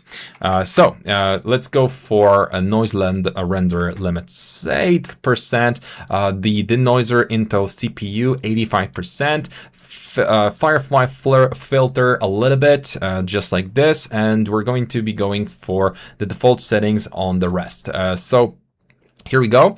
As for the rest of the things, I don't think we need to do anything, but oh, we're missing a plant here. So that's why you didn't like it, probably, Yandel. So let's go ahead and take one of the plants, add this in, and I'm going to tell you another trick, because this is going to be something that you're probably going to use at some point, especially for exteriors. So let's assume that you've got some sort of a nice scene, and you're going to want to add a depth of field effect to it, right? So in many cases, you're going to still want to have the focus effect or the focus to be in the middle of your scene, right? So you don't want to overdo it, but you also don't want to have too low F value, because then you're not going to have any depth of field effect. Well, the lower F means that the objects close to the camera will be blurred out, but also the initial focus area is going to be very small. So what we're going to be doing is we're going to be setting up some medium or moderate amount focus area like this, 12 or 10, something like that. So most of the important stuff in our scene is going to be actually in focus. But now, pay attention to what I'm going to do with this plant. First of all, we're going to be putting it slightly lower. So it's going to, actually, this is a very ugly plant, or maybe I need a little bit more light in here. So chrono light is going to be probably needed, but in a second, right? Okay, so we've got this plant. We want to make sure that it's going to be nicely blurred out. Also, we need to give it a bit brightness, but regardless, I need this to be blurred out. So the way we can do it is very cool. You go ahead and click on the button here, Effect Pivot Only. Now we're going to be making sure to go ahead and align. And from here, I'm going to be aligning my pivot exactly where my plant is supposed to, my camera is. XYZ, pivot to pivot, okay. Now, what's going to happen is something extraordinary, because we're going to be using something called parallax effect, where if I'm going to be scaling this object up and down in the camera, hey, come on. You didn't get the memo? Come on. If I'm going to be scaling it up and down, you can see that in the main camera viewport, the object stays exactly the same, right? So that's a plus. That's a huge plus for us. Okay, so now we're going to do this very simple but silly trick. Make sure that any clipping is off in your camera for now, and we're going to be making sure to scale this down up until it's going to be very close to our camera. And look what happens to it, because in focal length, let's say focal length, because it's getting closer to our camera, it's also getting more blurrier because it's basically just closer, and so the focus doesn't get there. And because of that, we're giving this nice depth of field effect basically for free, not blurring out anything in our scene in particular, but still having it in such a way that the scene looks much more natural. I'm probably crashing my 3ds Max because I'm doing too much, but yay! And this, my dear students, will conclude our webinar, most likely. Okay, we're getting the recovery. It would be great if you use the volume effect. I think it would look even better. We could, but I don't want to put everything into one video, right? So, as I stated, our scene is done. Oh, guys, don't make me reopen the scene, please. Please. Let's just, typical life of a 3D artist, those crashes suck. And exactly at the very end of my webinar, right? Guys, I'm just going to take the original scene because it's basically the same settings. Oh, I forgot about vignette. So bloom and glare, here it is. That's the bloom and glare I set up. Sharpening and blurring, that's another big thing. And also chromatic aberration 0.2. That's a cool trick with shortening the size. Yeah, that was supposed to be cool, but for some reason 3ds Max said, hey, you know, you're already talking too much. And it just decided to be a brat. Yeah. Oh my god, there's so many things missing in this version of the scene, but the plants are at least pretty. The background is missing.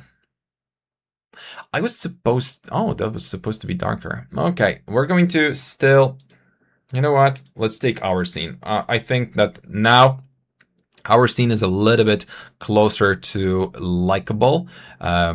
So another thing that you do once your 3ds Max scene crashes, you don't just open it up. You take it and you put it into the folder where you were working on that scene, because sometimes you're going to be sloppy like I am and you're not going to be connecting your textures properly. Do you have autosave? That saves my life. I do.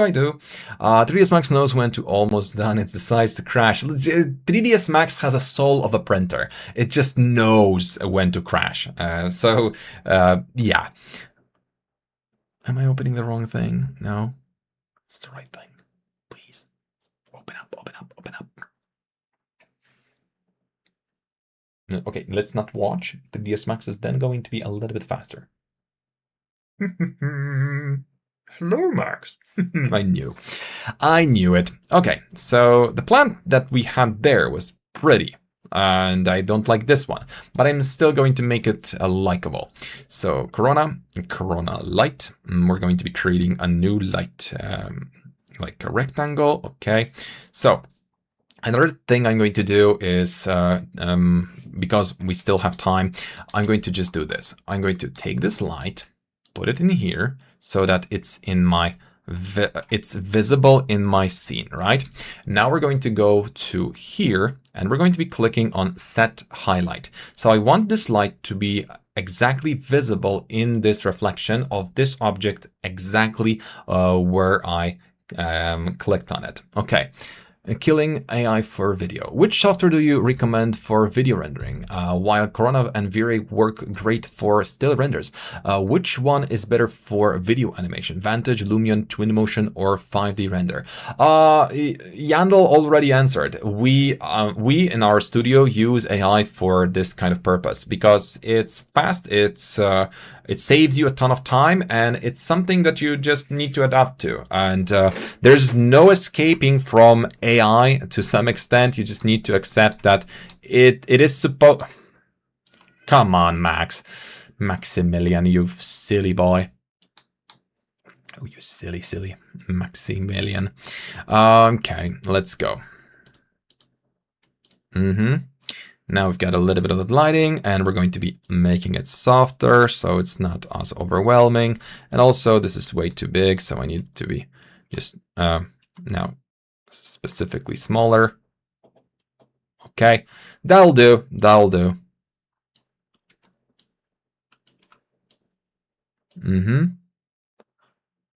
Okay, I kind of like it. This makes sense. And now let's change the temperature of this light to be a little bit, okay, and too warm.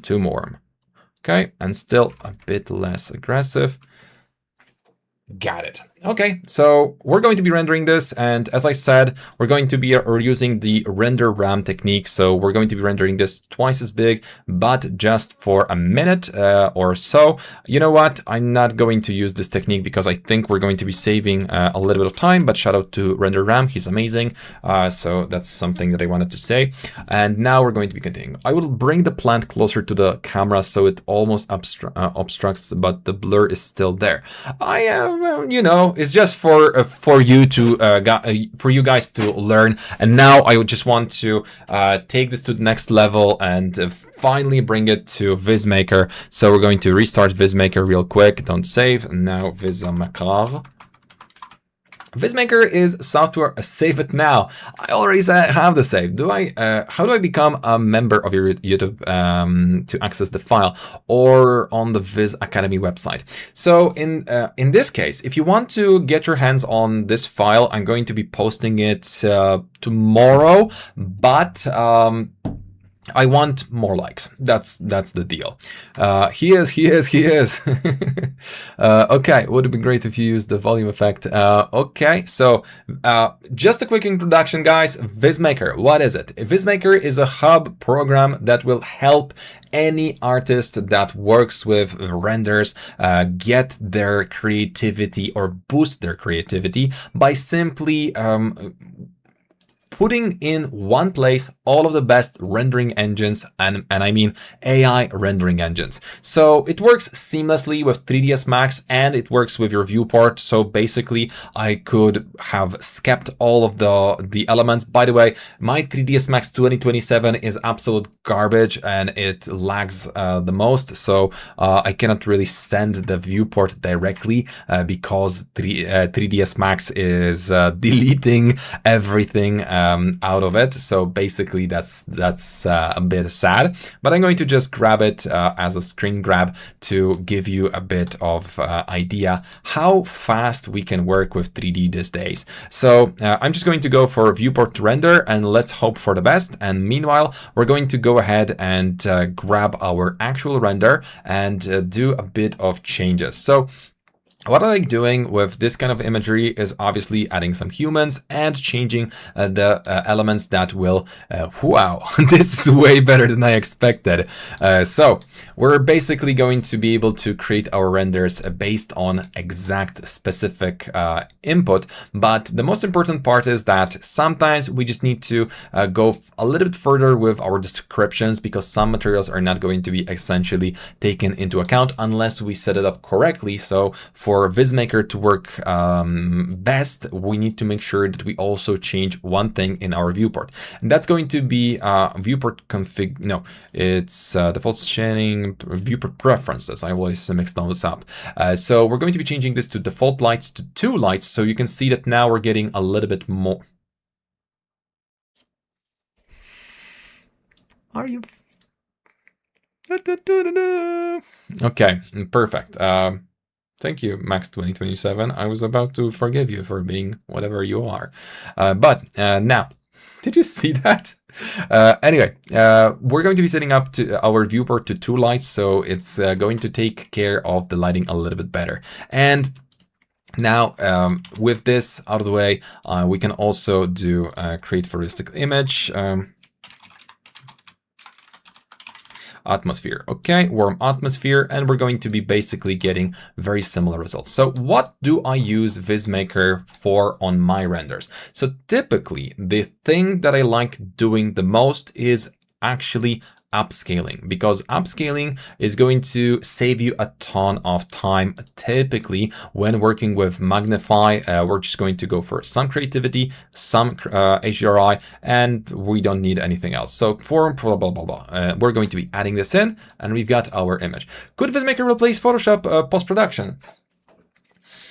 Yes and no, because Photoshop obviously gives you the perfect click that you can set up and all the values, and always when working with any AI, you're kind of going to be, well, you're going to need to be very specific to get the exact result. So it's not always better to use AI. But when it comes to fixing elements that are big, changing parts that are hard to work with, the AI is the best thing you can do. For example, regardless of what our material was, getting this kind of level of detail on leather, on fabric, on the plants is impossible with just clean 3D.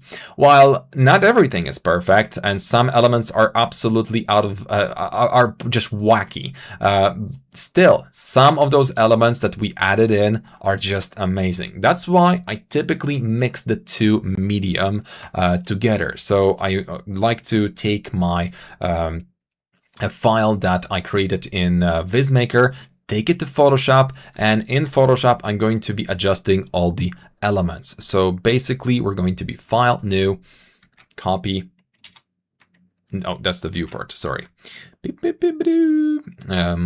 Getting there. I'm just, it's 3 hours already. My brain is a little bit scrambled, so I need fresh air. And I will be walking my dog.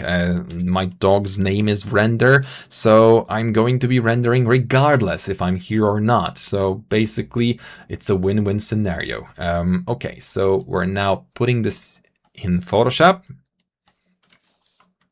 Okay, and you can see that the AI changed quite a lot in terms of this shadow, and I don't like it. I didn't like what it did to the pictures either. So I'm going to make sure to get rid of that because I don't like this. So I'm going to be getting rid of the parts of the model that I don't like.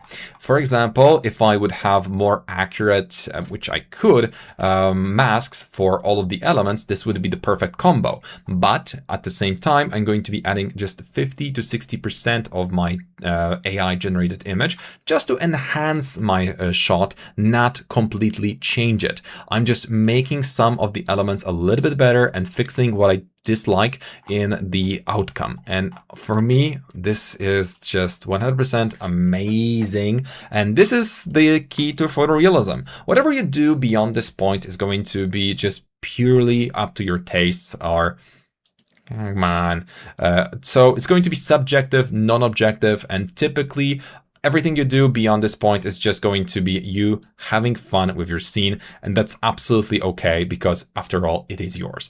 So I strongly recommend you to test out both Corona, 3ds Max, and most importantly, VizMaker. Now, and this is the moment where you guys should be giving me the questions. So I'm going to be doing the short Q&A because we just finished our scene. And tell me, guys, how did you like it? Did you like it or not? If you did, please spam those likes. Give me a couple of hearts on the chat. And once the stream is done, if you could wait an hour and leave a comment, I would be really grateful. I'm going to give you a heart on each comment, and I promise I answer all of your questions in the comments because I care.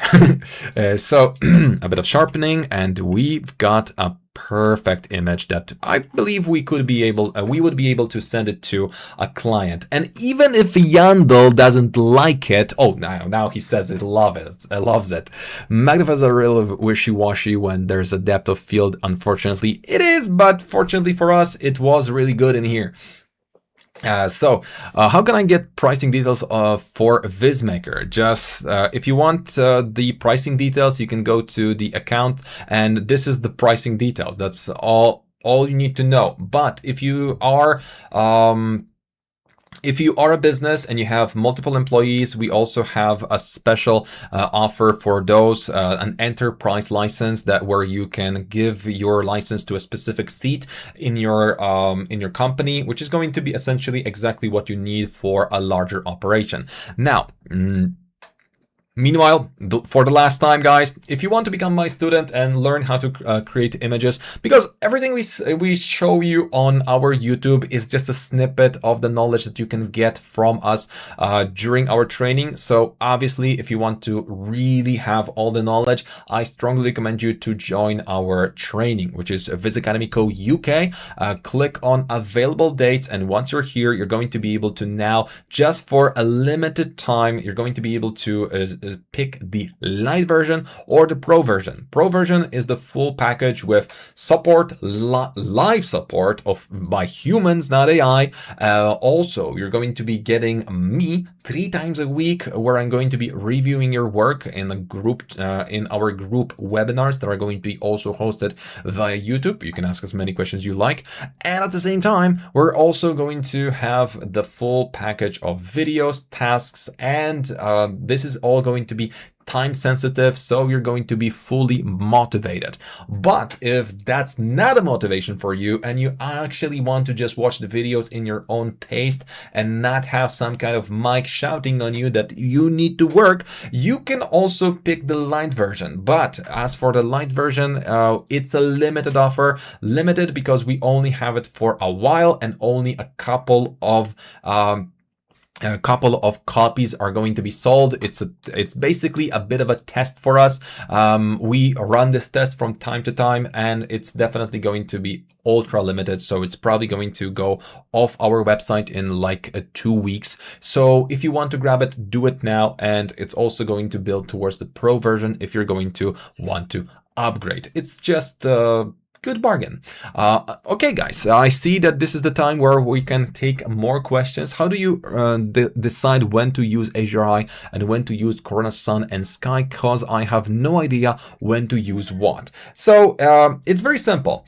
Whenever you value your flexibility over photorealism, when you value your flexibility more than some kind of fancy shadows or reflections, then you want to always go for Corona Sky and Sun. But if you're going to be a strickler and you want to have specific reflections or specific type of lighting that's going to be specific for a specific sunset, sunrise, or an area, that's where you pick the HDRI. But there's no rule which one is better or worse. It's just all about you. Which software is better, Blender or 3ds Max? There's no one clear answer. It depends on who and how uses it. So the best course I really recommend by Thelia. What? Why? What? Okay, so nice. I'll join. I'll join hopefully someday. Guys, you're welcome to.